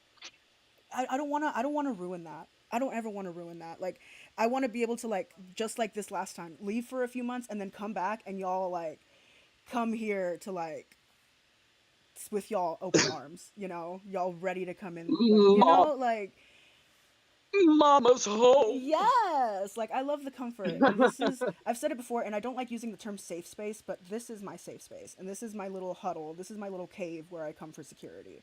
And if I Yeah. feel, Can we come? huh? Can we come at least? Can we come Oh, at I didn't least? turn on the cum box. Actually, my dogs are freaking out. I'm gonna leave this playing. We have gotten sidetracked, dude. Oh my god. People have come in. I'm gonna go ahead. I need to go do that thing. So I'm gonna play this, and I'll be right back. Yeah. A beer over the legal limit. Right. So you were over the legal limit, and I was not. So I felt comfortable driving home. Okay, so how many hours from were you out? From the time you started drinking to the time you drove home? Oh my god. Fucking timekeeper. Maybe. Oh, you mean before? Like, how many hours did I stop drinking before driving? Yeah. Probably like an hour. I kept drinking water after that, and then he kept Wait drinking. and So wait and I was like, well, you can translate just that. roll with me. We're going back to my house. Okay, so how many drinks did you have? I had 2.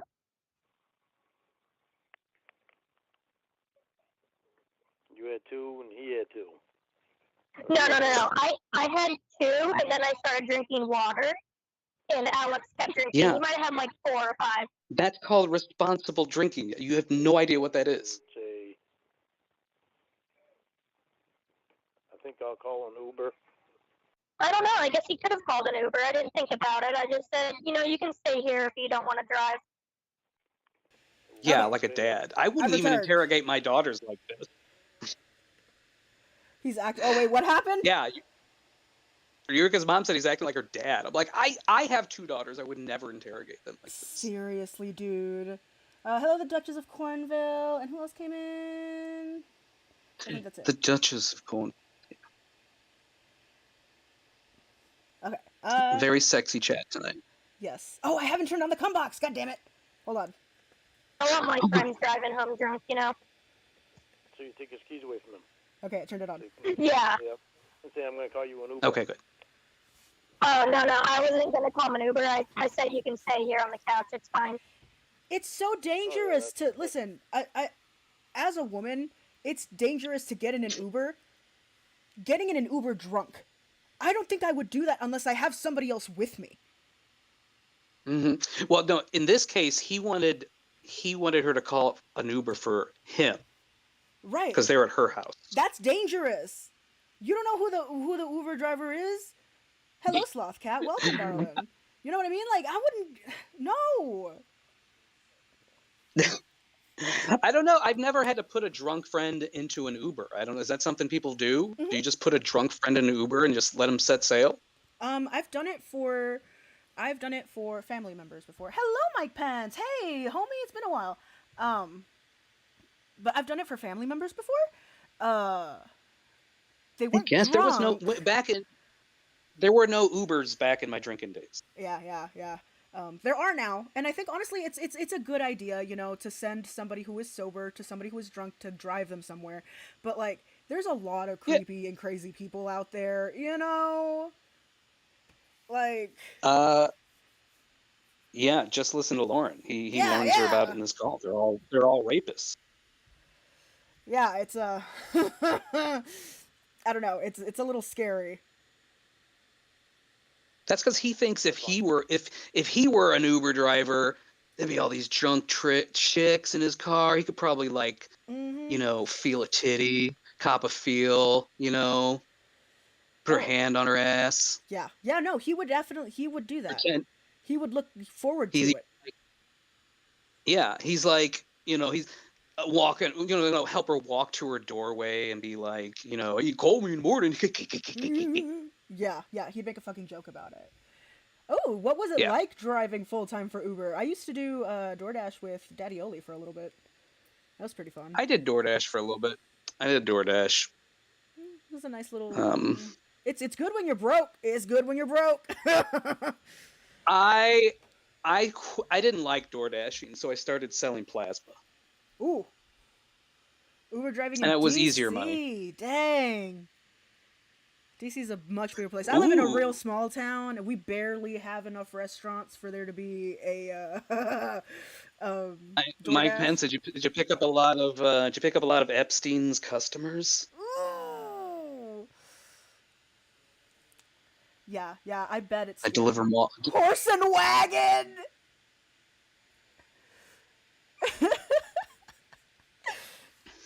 The horse and wagon Ubers? Yeah, homie was just riding around on a horse. One of them carriages. A handsome Uber. I feel bad for those horses. I have picked up celebrities and political figures, yes. Ooh, that's pretty cool. Interesting. Who was it? Was it AOC? I could have assassinated them, but I didn't. Mm-hmm. Wait, what joke did I appreciate? Oh yeah, the horse. Yeah. Mm-hmm. That's fine. I think I'll have this guy that I made out with stay on my couch. Well, there's nothing wrong with hugging and caressing. With kissing and caressing. Father-son. Father-son. There's nothing wrong with that. Because, Father-son? It's on the cover of Blowjobs magazine, so it must be ethical. Kissing, caressing. Father-son. Stay the night. that I just went on a date with. Oh, it was hand jobs. Sorry, not blow jobs. I usually ask them to be my daddy boyfriends. Listen, you gotta make that money no matter where the fuck it comes from. Okay, get that bank. Listen, you didn't put a gun to their head. You just put the cake on the plate. They offered up that money willfully. Not the.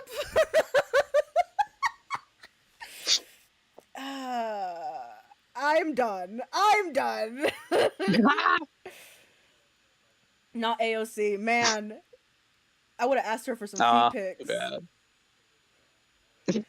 And then wave them in front of Ben Shapiro's nose, like, ha ha.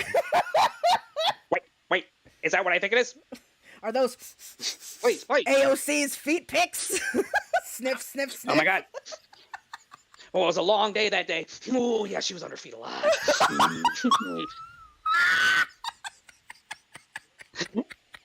I'm done. He just curls up in the corner. Mommy. Mama. I love how easy of targets politicians are to make fun of. Well, this is the path they took. Yeah. They Yeah. deserve it. Sounds good fun. It was a good night. Sounds good. Yeah. Of course it was. Was. What? I'm sure it was. I asked Lindsey Graham if he fucked around. Whoa.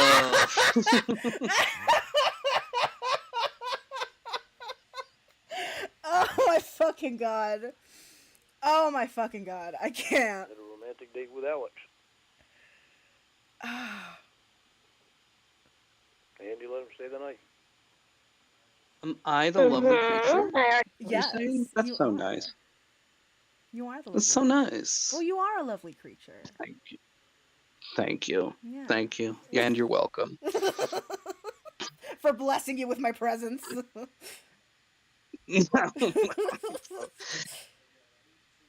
Least I can do. Already It's the It least is- I can it do is for you Brown peasants. Friday.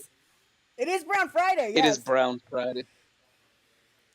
Let's just say Ted Cruz and I went to a lot of swingers clubs as I was his bottom boy Uber driver. Ooh. My Oh. friends! You were bottom boy for Ted, Grandpa Munster, Zodiac Killer, fucking Cruz. Yeah, but he's a power bottom, so Ted is the one that's taking it.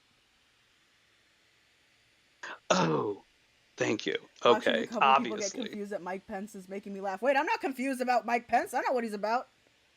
He going around fucking all them important politicians. He put his pee-pee in, what's that, Turtle Man? What's the Turtle Man name? The Turtle Man in the government. You know, the man with the neck pussy?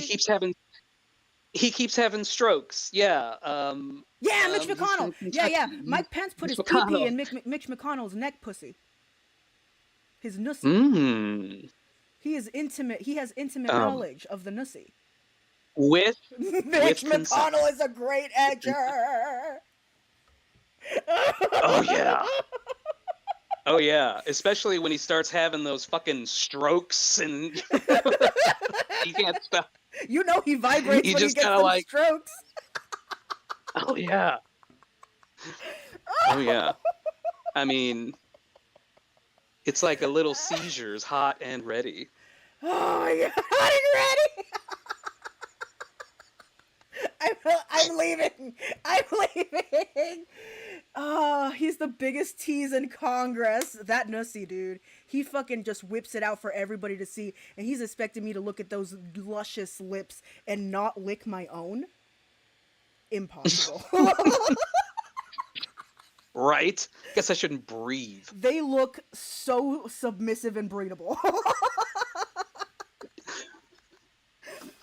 I just want to neck fuck Mitch McConnell. You know, that sounds like a great ballad. I wanna face fuck Mitch I McConnell. just wanna neck fuck Mitch McConnell. I just wanna get a hold of them cheeks. Mm-mm.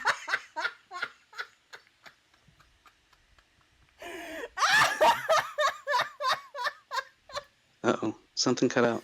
Oh my god. I'm gonna pass out. Mitch Oh McConnell my has a God. talented tongue.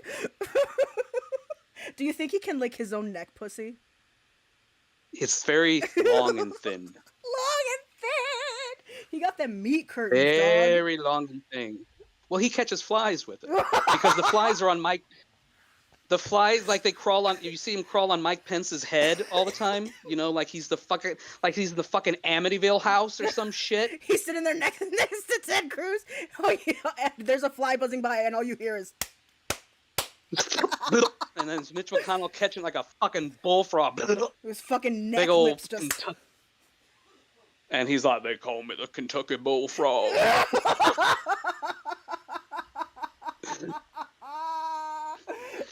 Should have seen me in my heyday. Oh my fucking god. Lindsey Graham switches positions a lot, so I'm always about to know a few new tricks.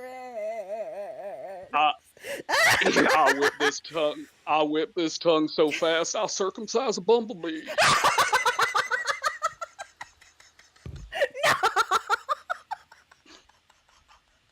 Oh my god.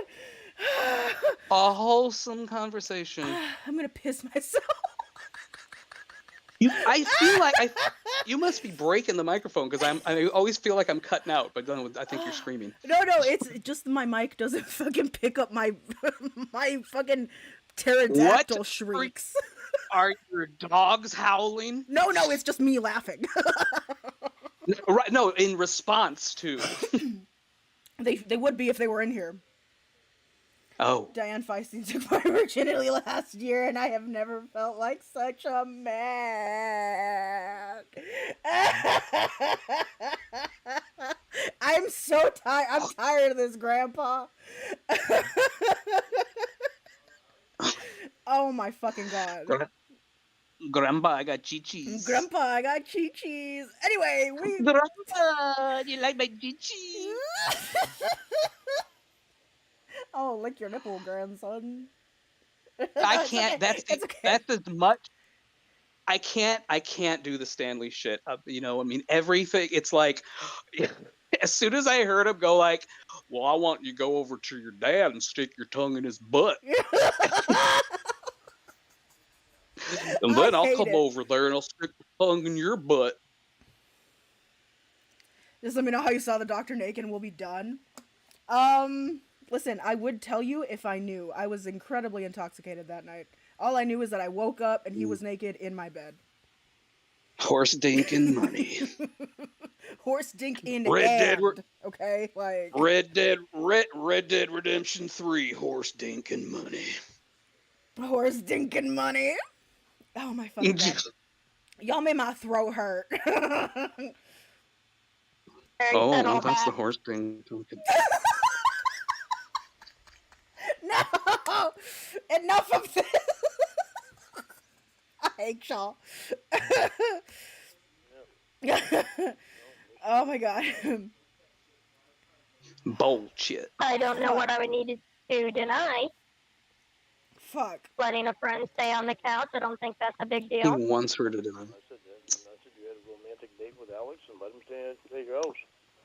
Not your house. Mm-hmm. I know that's what you said. You didn't deny it. Denied what? That it was a romantic date. Well, I already said earlier it wasn't a date, so I just don't even feel the need to You just like had the need to add keep romantic in repeating there. it. But if you want to Yeah. say it's romantic, you can if you want. I denied it like 3 times already. Yeah, well, how many times did you Very well said. Did he touch my How many hand? times he How many Touch times your you hand. What? Do you know the amount of times that I have both accidentally and intentionally touched people's hands? Oh, you know what it is? You know what it is? He was at his mom's one day and he was taking a shit and he picked up an old Cosmo magazine and it was like how to flirt with a guy, and one of the things on the list was touch his hand while you're talking to him. So now forever in his mind, he's like, that's the flirting technique. Stop it. Because I do that. Like, I touch people when I talk to them, especially, like, if I'm comfortable with them.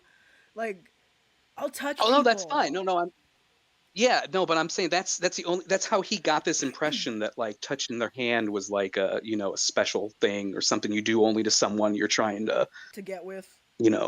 Get with, yeah. Yeah, because, like, fuck. Because, like, sometimes, like, he'll mention things and it's like, wait, I do that sometimes. And it makes me question everything. Because if Lorne does it, it must be wrong. There you go. There you go. There it is. Don't touch a guy's hand. It gives us good vibes. I'm sorry. I'm Mexican. I talk with them. Talk with the hands and you point with your lips. Point with my lips. I don't look at you directly. Mm-hmm. I also, not only am I Mexican, I have ADHD, so I won't even look at you in the eye when I'm touching you. But I'll touch you. But I won't look at you in the eye. I can't concentrate if I'm looking at people's eyes. I am Mexican. Yes. Say it. Proclaim it. Baby, Own what the fuck? Yeah, I know. They didn't catch me when they were rounding up the Mexicans back in like 2016. I spoke too white, and they were like, "No, you know what? I think this one's black, thin ice." You know what? I don't know how to say this, but I'm Mexican too. So hey, yeah, that's everywhere. That's why it's Brown Friday, because we're both Mexican. Yes, yeah. Oh yeah, we forgot to mention that. Yeah, it's Brown Friday. Yes, Dark Raider, obviously, and also Dark Raider. Yes. 3 beans in a pan. Hello. Yeah. Why would he do that? No, you know what? You saying that, Mike Pence, one of the reasons why I fucking love Winnie is because Emma, she talks like every friendly Mexican woman that I grew up knowing that like could also speak English. She has that very thick Mexican from California accent, and it's so comforting. Wow.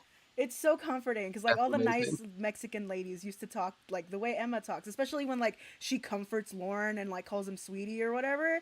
Like it's just that accent is so comforting to me. I love it.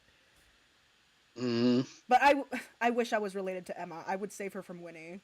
I wish Emma was my tia. I do wish Emma was my tia. I wish Winnie was my cousin. Oh no. That would be fun. I don't want that. God. Everybody's got that cousin. If you don't have it, then you are the cousin. Oh no. When? What? Why would 0? When did he touch my hand? I'm just curious. Just wondering. Okay, that's weird. No, it's not weird. That is weird. Yeah, it's very weird. Well, it is weird just for someone to just randomly touch my hand. Well, a lot of times, a guy will touch a girl's hand when he's trying to flirt with her. Yep. Now that I'm sitting here thinking about it, my parents and the people that I grew up around also touched me when they spoke to me. Like if my dad was like trying to talk to me or get my attention, of course he would touch me, but like he would pat my hand if he was making a point, or like he would like do this thing where he like sets the back of his hand to my shoulder and kind of like tap it as he's making a point. So like is it just like a cultural thing? Because like there is nothing ever in any rule book that says touching someone's hand is I want to fuck you. I think it is. I think from where you're seeing it, I think it is a little bit of a cultural thing. I mean, like, you know how like, people get the hover hand going in photos and things like that. Like there's I don't know. It's I guess in some other cultures that aren't Latino or Black, they're less about touching. Yeah. See, Eureka's mom comes from an Italian family. They all touch you when they talk to you, hand, shoulder, back. Yeah. Yeah. Most definitely. My mother would always, it was she would come and put her hand on my shoulder or hold my hand if it was, she wanted to get her point across or be serious or something. Yeah. Like, the more that I'm sitting, he's just touch starved. The more I'm sitting here thinking about it, it's so ridiculous. We will see Right, you in a yeah, moment, there was no Mike Pence.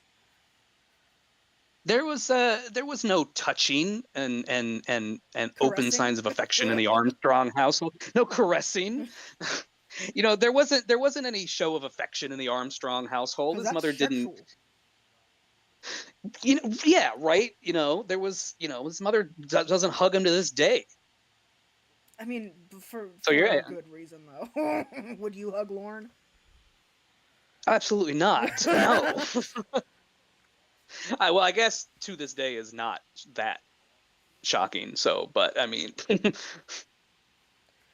yeah, it's like talking with your hands. You know what I mean? It's like just a way to emphasize what you're saying.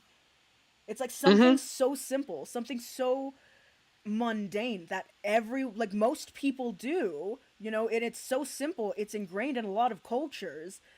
So, like, homie, you need to relax. You need to put your dick back in your pants for like a second. Because, like, not everything is sexual. Exactly. Yeah, say a gynecological exam, for example. Nothing sexual about it. Nope. And trust me, bitch, most of the time, it hurts. It's not comfortable. It's not arousing. It is not It's fun. usually cold and painful and uncomfortable. You'd rather be anywhere else at that point. It is so not fun. And guess what? The doctor administering this medical procedure is aware of that fact. And wants this to be over quicker than me. They don't want to be in there any more than you want them in there. I'm sure.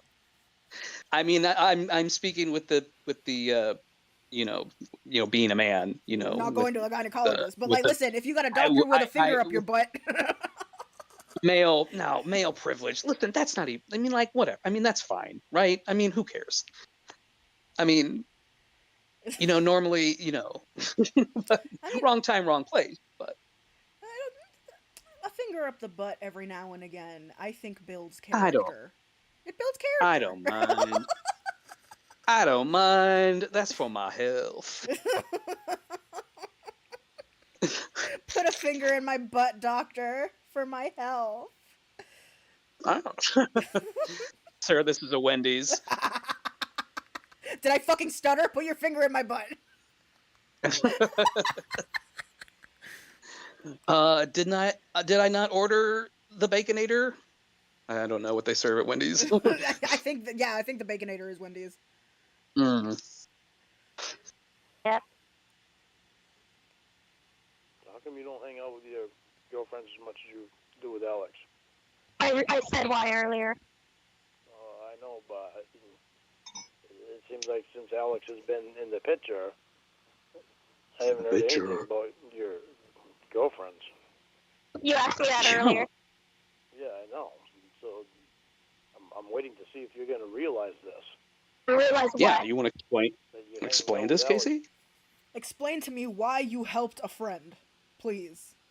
Why did you expend common courtesy to this person who you trust? The Dark Raider podcast. I swear to fucking God, y'all are gonna give me a heart attack. We did this procedure yesterday. What are you doing here? I came back for seconds, doctor. Give me 2 this time. I want a second opinion. I want a second opinion and a second finger. I want to recount. I want you to put your whole fucking arm in this bitch, all right? Listen. This is a teachable moment. Do you have a student? You got an intern? Put your arm in me like a fucking cow. Wow. Yeah, we hang out quite a bit. She's Dr. Goatsy to surgery. She's a size queen fucking Goatsy.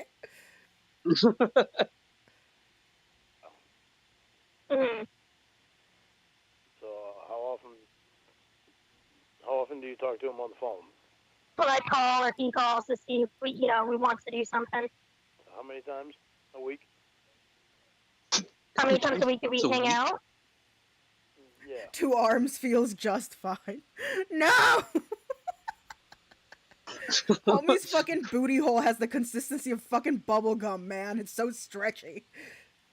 It looks like the fucking what's that thing in the Star Wars? The Sarlacc beast. I know what you're talking about, yes!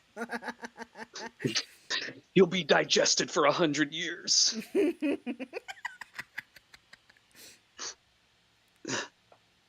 Maybe like 1 to 2 times. And how many times do you talk on the phone? Whenever he calls or I call. Stretch out the leather Cheerio. I'm done. I'm done. Oh. I'm done. Hey, boo. It's more like, hey, boo. Daddy only likes to say roll for anal circumference. What do you roll? What do you a 20-sider? You roll D100. percentiles? Oh, that's a range. That's a range. That's a I'm that's so a range sorry, Allison from Marie Armstrong.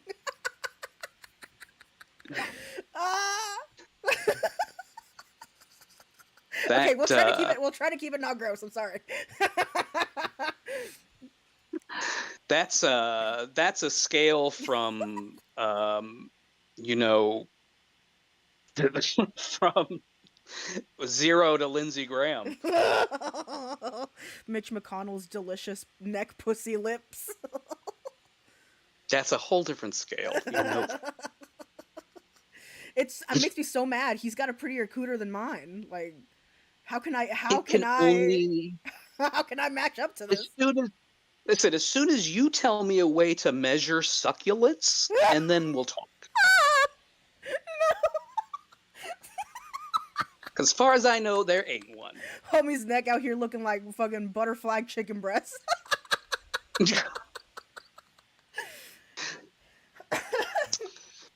Anyway, I'm sorry. You look like 2 pieces of sashimi on a sunny windowsill.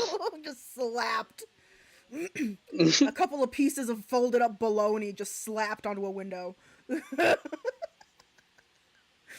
I'm trusting you. I thought that said I'm thrusting you. That's what I'm doing to Mitch Like McConnell's neck pussy. I'm so glad I don't try to get monetized, man, because I will never. I would never get there. No.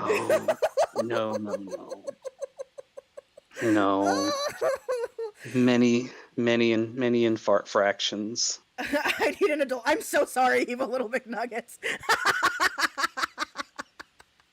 Oh, well. Listen, we're technically adults, but only by law. Listen. If teaching the youth of our time a path to partake on, then call me Socrates and hand me the hemlock. I didn't. We are talking about an old man's luscious, delicious, illustrial, wet, dripping, ooey gooey neck coochie. Dicky, icky. Yeah. Hello, Scale Long Johnson. Welcome. Scale Long Johnson. Call to see if we want to do something. Which, how often is that? 1 to 2 times. But you don't call your other friends to see if they want them. I answered that earlier. Me and Tony never went out for drinks, just the 2 of us. Yeah, because y'all weren't actually friends. Oh, why not? Because we always had somebody else we were with. We always had our other friends with us. Yeah. I came in here, your neck pussies. What just happened? We're talking about Mitch McConnell's illustrious neck cooter. That's cool. Yes, Allison Marie Coz Armstrong. Yes. Thank you. My prodigal daughter. Mija. Mia! Mia! We were all clit baited. No.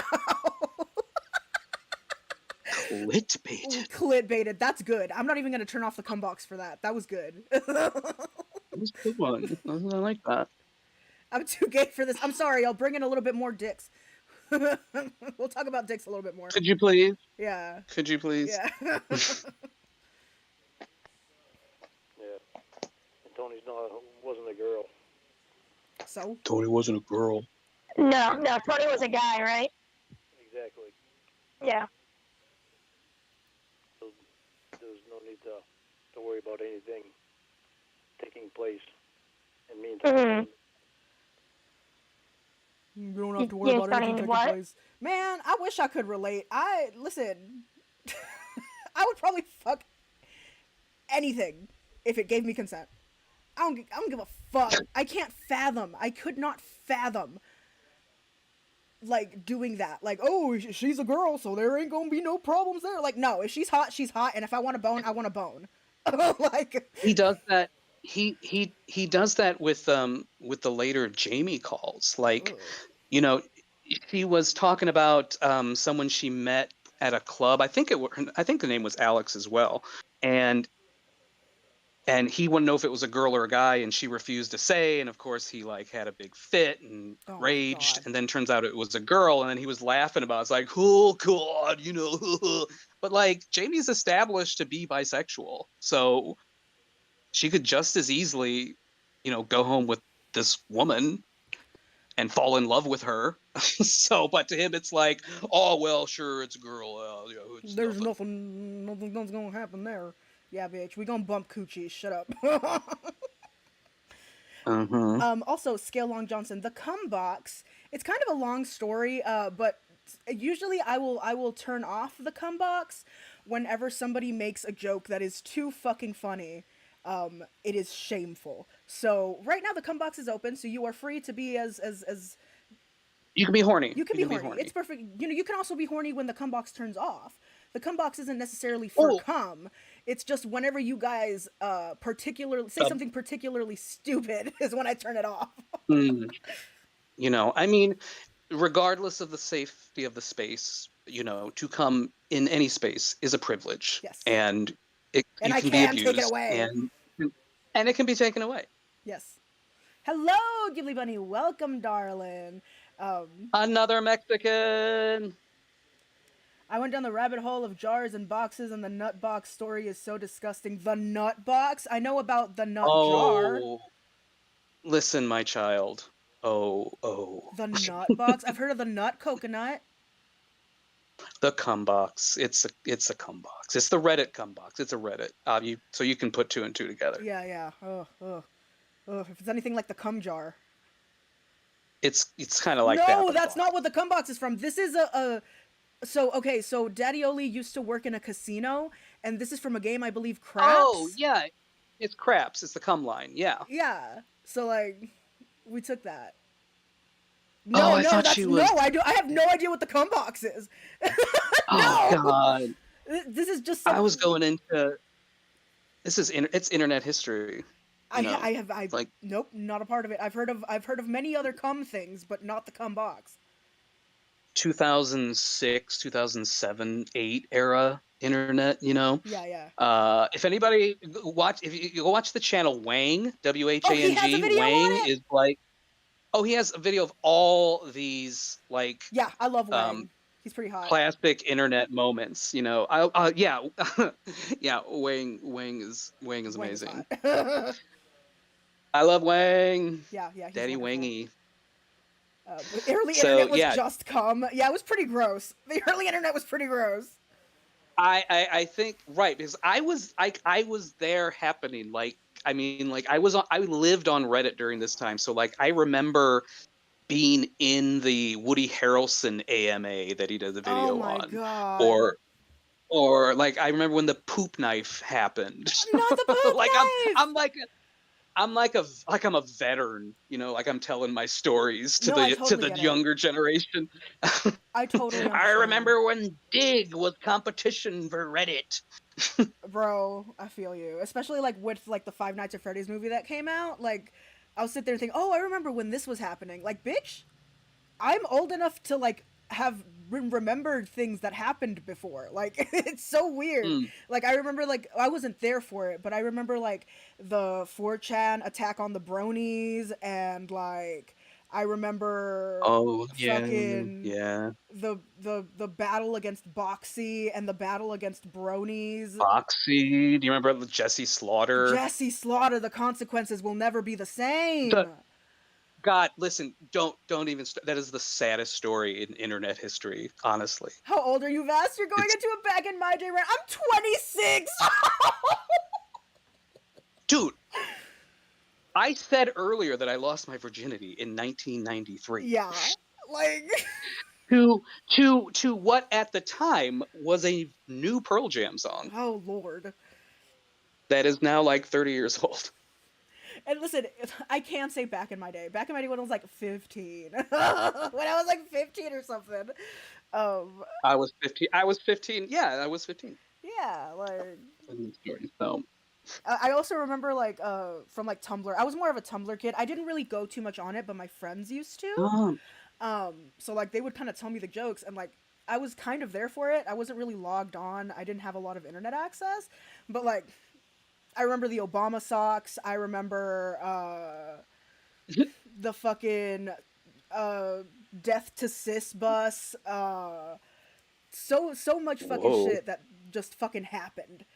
And I was not in that world. It's I do not a know made that up world. story. It's a made up story. It's like down with cis. It's like a whole it's a whole thing. But yeah, no. Okay. I'm old enough to remember internet things that happened during the early internet, and it's like, oh my god, I feel so old. Well, you're old enough to have like played Club Penguin. Again, I didn't have a lot of internet access, and I spent most of my time Oh yeah, being yeah, groomed yeah. by older men online anyway. So like I wasn't really Right, like I was going on right. like Girls Go Games or whatever, but like I was also on Omegle. As was the style of the time. Club Penguin and Animal Jam all sound so fun, but like I didn't get to play that. Girl, Yeah. that's okay. That's perfectly fine. Listen. Girls Oh, Only was my oldest daughter's my oldest is 2 years older than Fast. Oh. The Pirates of the Caribbean MMO. I remember that. Neopets, dude. Like I didn't have that. I'm so mad. I can't relate. Millennials. Y'all are some millennials. Technically, I'm Gen Z. That's true. Yeah, I guess you are technically elder Gen Z. Elder Gen Z. Yeah. Mm-hmm. Play, bitch. Made out. Oh, I never thought you did. Did you play the Pixie Hollow game? Clarifying. I did go on Girls Go Games though, Evil Little McNuggets. Absolutely, Girls Go Games still to this day is my shit. Like sometimes, like if I'm on stream or if I'm on a call with somebody, I'll just go in and I'll just start playing the fucking dress up games. Like I have this expensive gaming laptop and I use it to play Girls Go Games.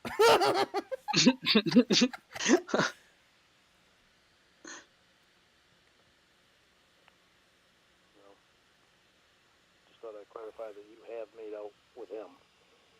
I never made out with Tony. I've never met him or been to Maine. No, I mean Alex. Oh, yeah. Yeah. Mhm.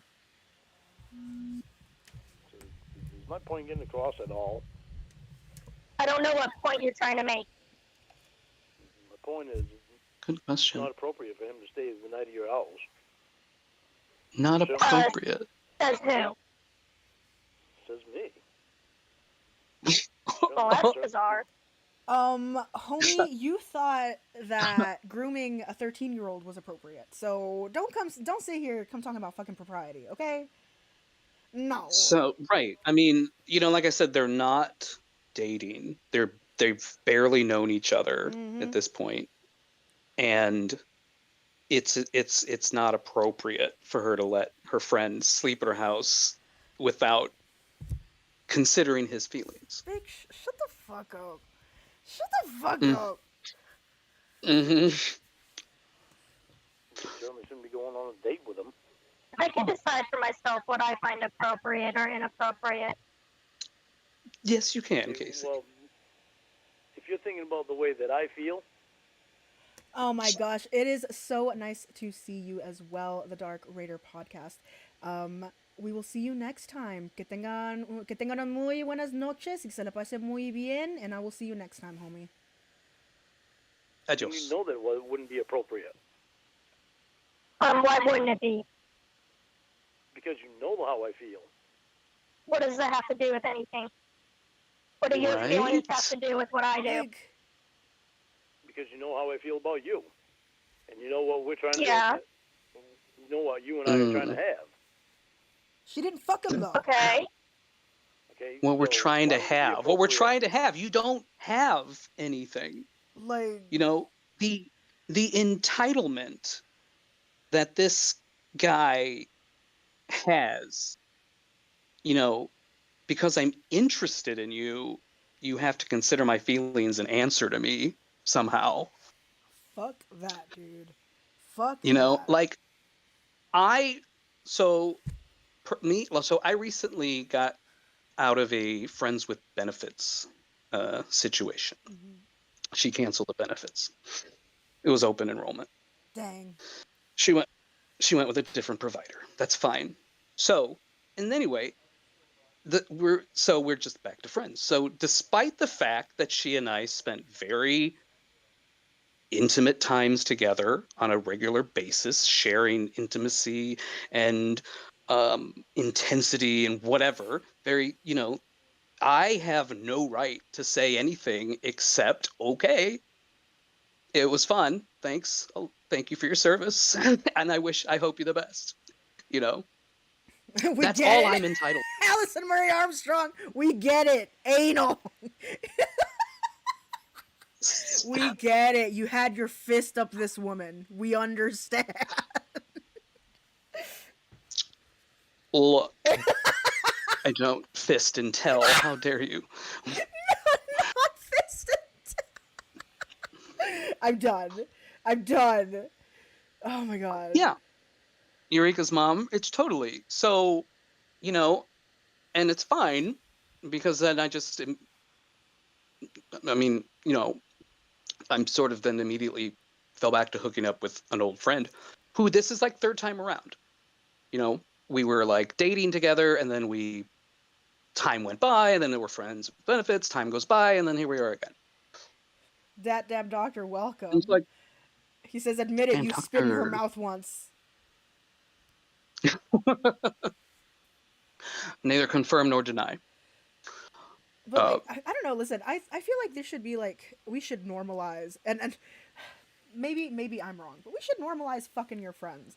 Listen, if you're both adults, you're both both on the same page, you both know that this is strictly, you set your boundaries, go fucking off, dude. Who cares? It's the best. It's the best. People, it's so easy. You just schedule a time, they come over and have sex with you. And often, listen, I like to do the whole thing up. You know what? Let's go out to eat first. Mhm. I like to cosplay and then go out to eat. That's a good one. Or like most recently, it was like we would spend all Friday night together and get up in the morning, and we have it's a really great time in the morning, when you're with someone and it's like you just kind of like just relax and just kind of chat and enjoy the time and you have nothing to do. It's the best. And like if you have somebody who's good to give you that and accept what you want to give them in return, and like you can agree that like this is we're just helping each other out, like yeah, it's cool. Like he's talking about friend you made out with and stuff, and I'm like, I've had sex with half my friends. The amount of very gay things that I've done with my friends, and none of us were ever considering a relationship, but the things that we did were very sexual and very gay.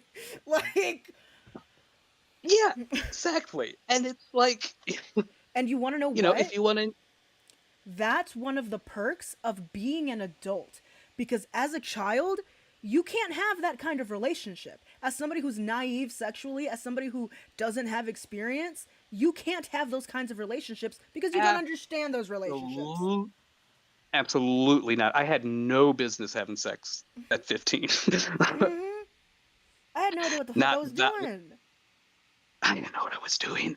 Somebody needed an adult. Somebody should have stopped me. Who let me take the bus by myself in the first place?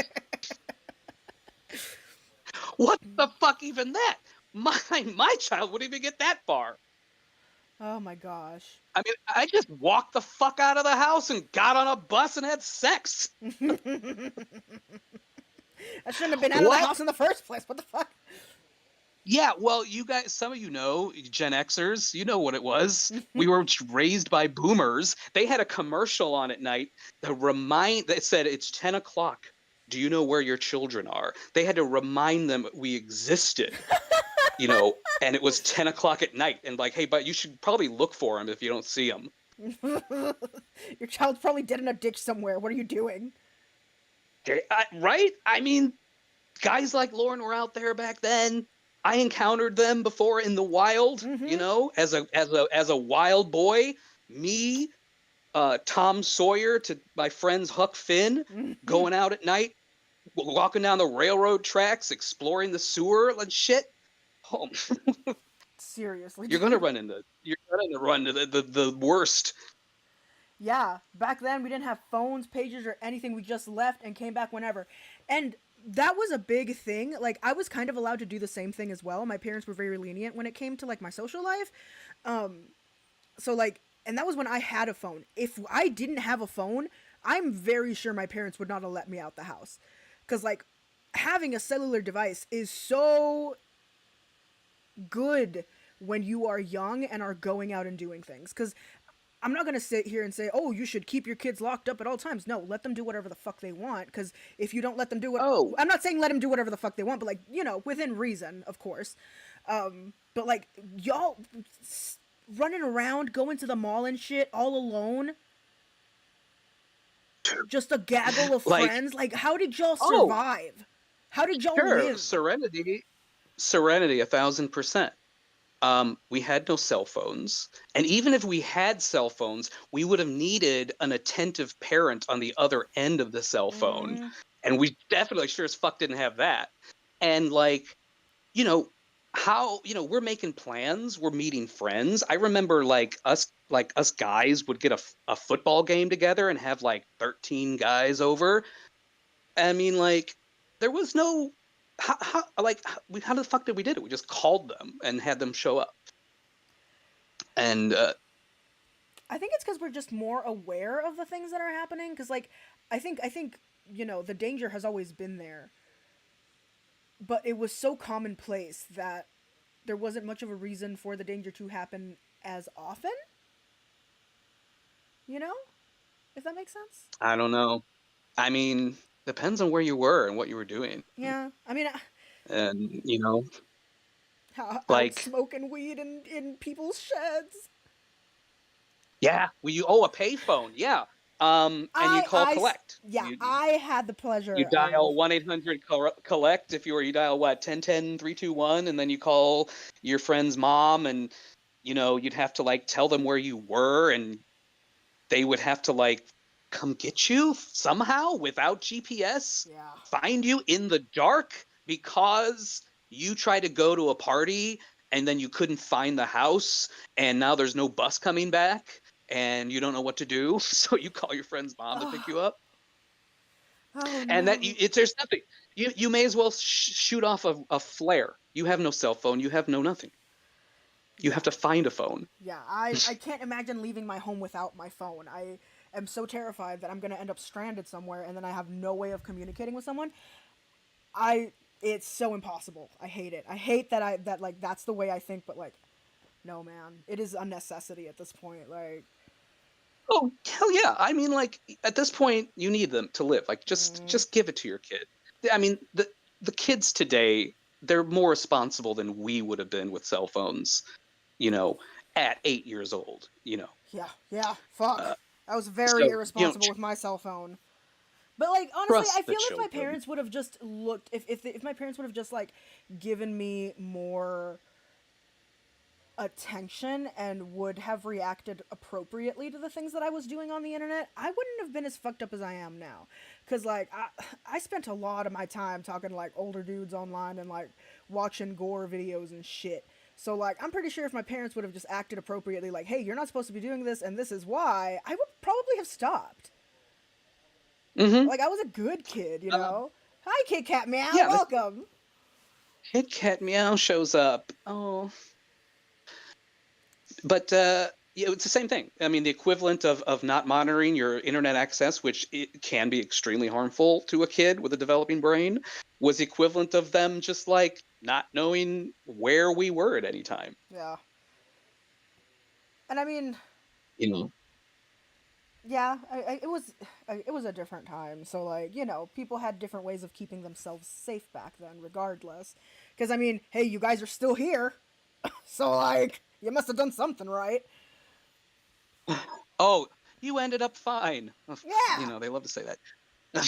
So funny. I was talking to my family today, telling them about the time I was chased by Slenderman.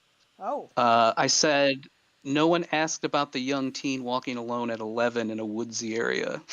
Yeah, dude. Oh, yeah, that's true. The amount of times we encountered adults when we would be like wet, soaking wet, without shoes at midnight on a street or some kind On a of fucking ridiculous school shit. day, it's just a Tuesday in the middle of It's fucking on a March. Tuesday, and you can see your breath outside. You know, good God, so many times in those situations, over and over again. And the amount of adults who just saw us were like, kids, what are you gonna do? You know? Yeah, dude. For you to go out on the date with I this mean- guy, Oh, go ahead. Oh, no, it's fine, go ahead. Are you sure? But in conclusion, yes, fuck your friends. Fuck your friends. Yeah, man. They'll love you for it. Consensually. You know? Of course, consensually. Everything. Consensually, sanely, and what's the other one? Safely, sanely, and consensually. Yeah. and invite this That's guy the to stay rules. the night at your house, a guy that you made out with. Why would that be appropriate? I already answered that. I didn't want him driving drunk, so I just said you can stay here. So that's what you Yeah, I should have called an Uber. I was like, nah, you can just sleep on the couch. Yeah, nah, you can just sleep on my couch. I'm not buying him an Uber. Yeah, dude. Those things are Even expensive. though the guy that I'm interested in wouldn't like it. He Go ahead and he sleep has no idea how Uber works. He thinks fucking. He- Does he he still has- think that Google? It gets Google. It's real time. Yes. Yeah, he does. No, it becomes clear like in a second here that he has absolutely no idea how Uber works. He just knows Uber is a thing that picks people up and like a taxi. Oh boy. Ubers are expensive. Why would you have to buy him an Uber? Because he was That's what you drunk. just said. Buy him an Uber. I said, call him an Uber. He can pay for it himself. He's the one to get himself drunk. I don't know his phone He doesn't- password. He doesn't understand. So he wasn't drunk to the point where he was passed out. So he must have known it. Known what? His password to his phone. Yeah, he knows his password to his phone. Okay, so Way he to could've twist called it. Uber. I mean, yeah, if he wanted to, he could have called one. But he didn't want to. Well, no, I offered for him to sleep on the couch, and he said, okay. Yeah, so why would he want to? Right. Yeah, exactly. Why would he want to? So why don't you just say you need to call an Uber because you're too drunk to drive? I said, I would let him stay on the couch. Yeah, with no regard to how I felt. Who cares? Well, I don't Regardless see what of your the feelings stuff. have to do with anything. Well, I don't see how you can't see. I don't see how you can't Okay. see it. Well, I don't. So, It just shows how If I don't like you, closed-minded he is. If I don't like that you go on a date with him, why Like the hell that would is I like it? scary. That is scary Mhm. thinking. to say, I can't see how you can't see it. That's like something like, why can't you see that I love you, as you're like laying hands on her, Yup. It's very much abusive partner behavior. It's gaslighting, right in her face. Like, you're not thinking straight. I'm right, you're wrong. You gonna trust me or your lying eyes? Him staying at your house. Well, I just don't see how you're feeling, like, why that matters. Yeah, why would my feelings matter? Yeah. Yeah, why would they matter Yeah, in this situation? Letting my friend sleep at the house, I don't understand why I need to take your feelings into consideration. why would my feelings matter that the woman I'm interested in? Yes, Eureka's mom, you are 100% correct. The only reason why he hasn't beat one of his catfish girlfriends is because they haven't been in front of him. He would 100%, 100%. As much as he is a virgin, he is an abuser, and he would do it. 100%. Oh yeah. Is letting a guy that she made out with stay at her house after going out on a date with him. Yeah, I don't see why your feelings should matter to me. Yeah, well, apparently they don't. Yeah, that is correct. Well, not in this instance. Yeah, kind of what she's been saying this entire time. Like, that's the point she's been trying to make, honey. Yeah. She's been telling you this over and over and over again. And giving you straightforward answers. And the amount of cognitive dissonance that he puts himself into. It is absolutely insane. He has a surplus. Oh yeah. Also, being Eureka's mom, I'm so glad you got out of that shit, because that is one of the most frustrating things to ever be entangled in. I cannot tell you how many Lorns I have cut out of my fucking life, dude. It is insane how many people there are out there just like him.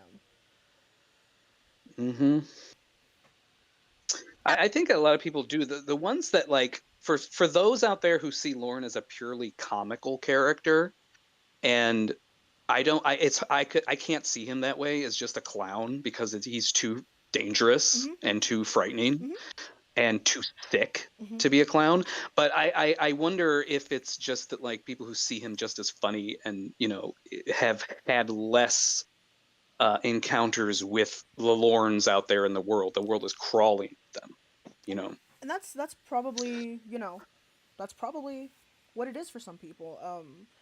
It's. I mean, lucky them, of course. Yeah. It's a little difficult, I will say, even as somebody yourself. Like, if you are going through it yourself, sometimes you gaslight yourself into believing that this person isn't actually like that. So, like. Oh yeah. Oh yeah, that's when the cognitive dissonance is you believing your narrative, regardless of fact to the contrary being all over the. Yep. Absolutely. Getting out of those kinds of relationships, again, girl, you are strong, baby, because getting out of stuff like that, there are people in the community who are Lorns themselves, so I wouldn't be shocked if they also thought he was just funny. Yeah, that's true. Yeah, well said. That's true. I will say. She ain't lying. She ain't lying. How you feel doesn't affect what I do. I let a friend sleep on the couch. A friend that you made out with. So yeah, Alex. There he goes A again. lot of time with. Yeah. That your other friends got ditched because you spend a lot of time with this guy. No, they didn't get ditched. I answered this, I think, twice already. They just couldn't go out yesterday. They've gotten ditched since you've known him. No, you're confused about that. No one was ditched. No. Can we talk about how just because you've been? Go ahead. And I was saying, just because you've been ditched your whole life, that's all you know. Fuck, I forgot what I was gonna say. God damn it. Anyway. So sorry. No, it's fine. I'm not confused about that. You pretty much said yourself that they've been ditched since you've met him. No, my friends are. I was gonna talk. Can we talk about how fucking good Casey is as gaslighting? She is a Oh, gaslight queen. Like, girl boss, gatekeep, gaslight. she has that shit to a T. Like, she reminds me of Oh, my I mean, mother. oh my God. It's beautiful. I, there's, the narcissistic parent, maybe.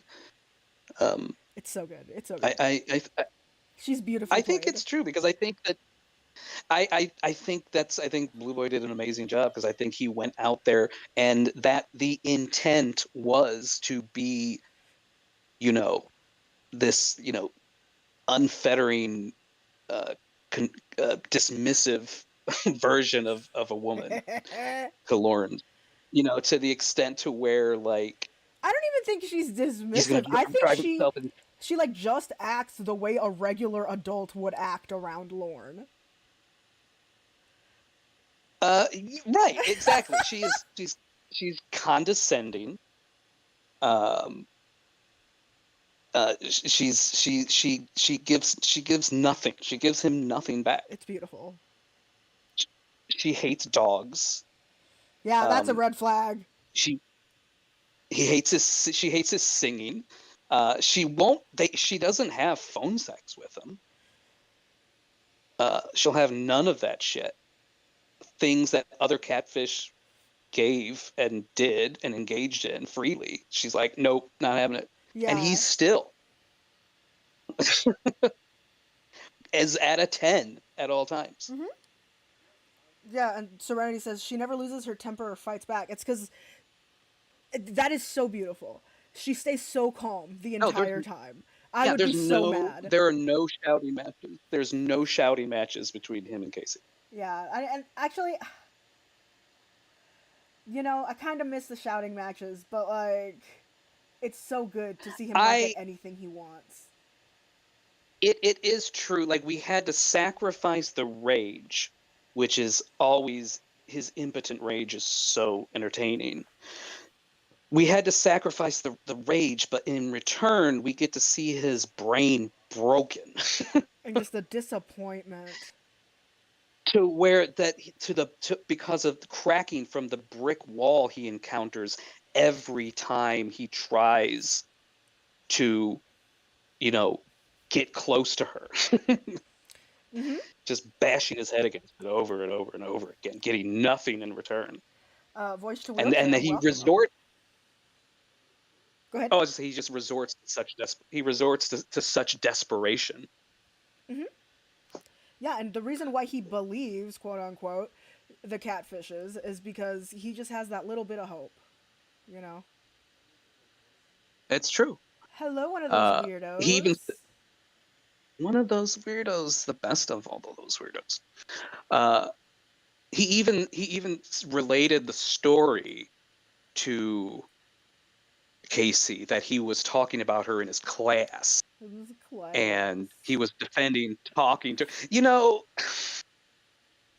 He must in his mind, he must feel like he's like the Peanuts gang hanging out together in his class. Ooh. It just he's like he's a schoolboy going to class. And I'm sure he fucking still feels that way. He does, and he said, but somebody in class spoke up and they said, yeah, but if you quit talking to her, you could be missing out on the best thing that ever happened to you. And he goes, right there, bingo. And probably number one, that probably didn't happen. He probably is lying, and he's just reacting to his own lie. Yeah, that's more than likely exactly what's happening. Because no human with a brain would tell him this is a good idea, so he has to just make up a person to say, go, keep believing your lie. It's okay, do it. It's fine. He does that thing. There it is, bingo. He does that thing that Cyrax does, where he like makes up a person out of thin air to die, so people would give him sympathy. Is that what he did? Oh yeah, he does that. Yeah, I forget that you're not well versed in Cyrax, but yes, he does that. No. Yeah, no, he would just make up people off of the top of my friend died. Like, shut the fuck up, bitch. And there's no evidence of his friend ever existing. He looks like he needs a conservatorship over him or something. He probably does. Like, I don't think he can take care of himself. No, like, he cannot. He just seems like a disabled person. He most likely is, yes. But, yeah, no, he's a homunculus. He's my favorite lolcow right now. I love him. He's so little. And he like just jumps around. Could you imagine being in his pedo class when he had to admit that the third version of Casey was also fake, along with Ramona, Winnie, Debbie? You think he does? You think he fesses up in class when it turns out that it was a catfish? I don't think so. Or so. You think he makes up? You think he makes it up to be like, oh, well, I had to dump her. You know how bitches are, you know. He probably makes up that he dumped them for some reason. That's exactly what he does. And honestly, I can say that. And 9 times out of 10, listen, I wouldn't say that's exactly what happens if I'm not sure, but I'm pretty damn sure that's exactly what happens. Absolutely. He is not walking into class with his head down saying, you guys were right. Never gonna happen. Also, yeah, conservatorships are more for rich people, and he is not making any money.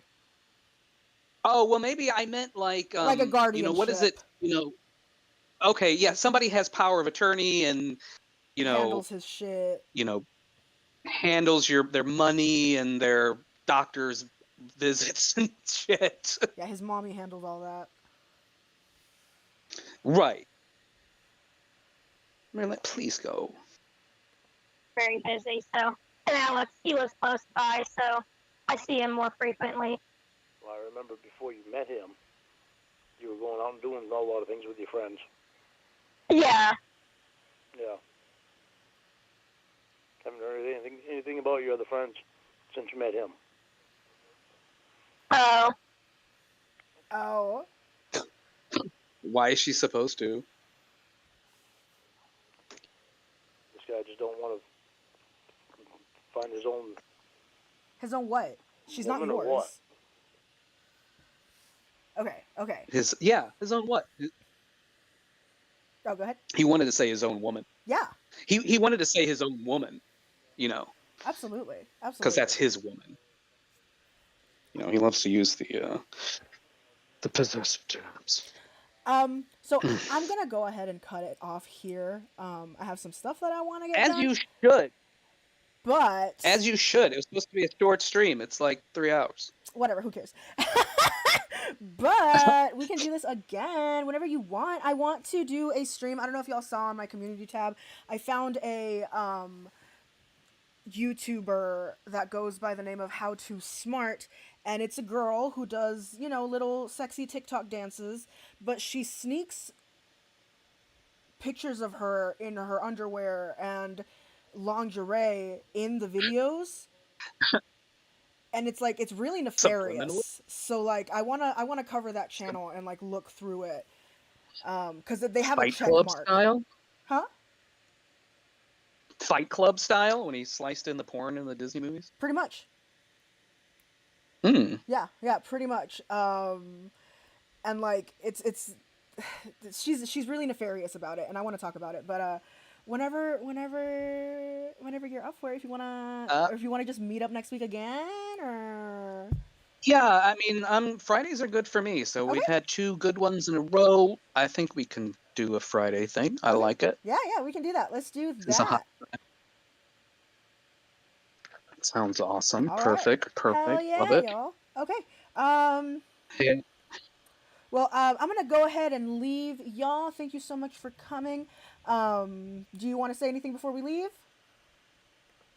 Thank you guys. This is a lot of fun as always. I hope everybody had a good time. I really like hanging out with you guys. And hail Satan. Hail Satan. Okay. I'll see you later. I'm gonna go ahead and hang up, homie. Thank y'all for being here, and we'll see you later. Bye. Bye, guys. Adios. Bye.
Kozanton.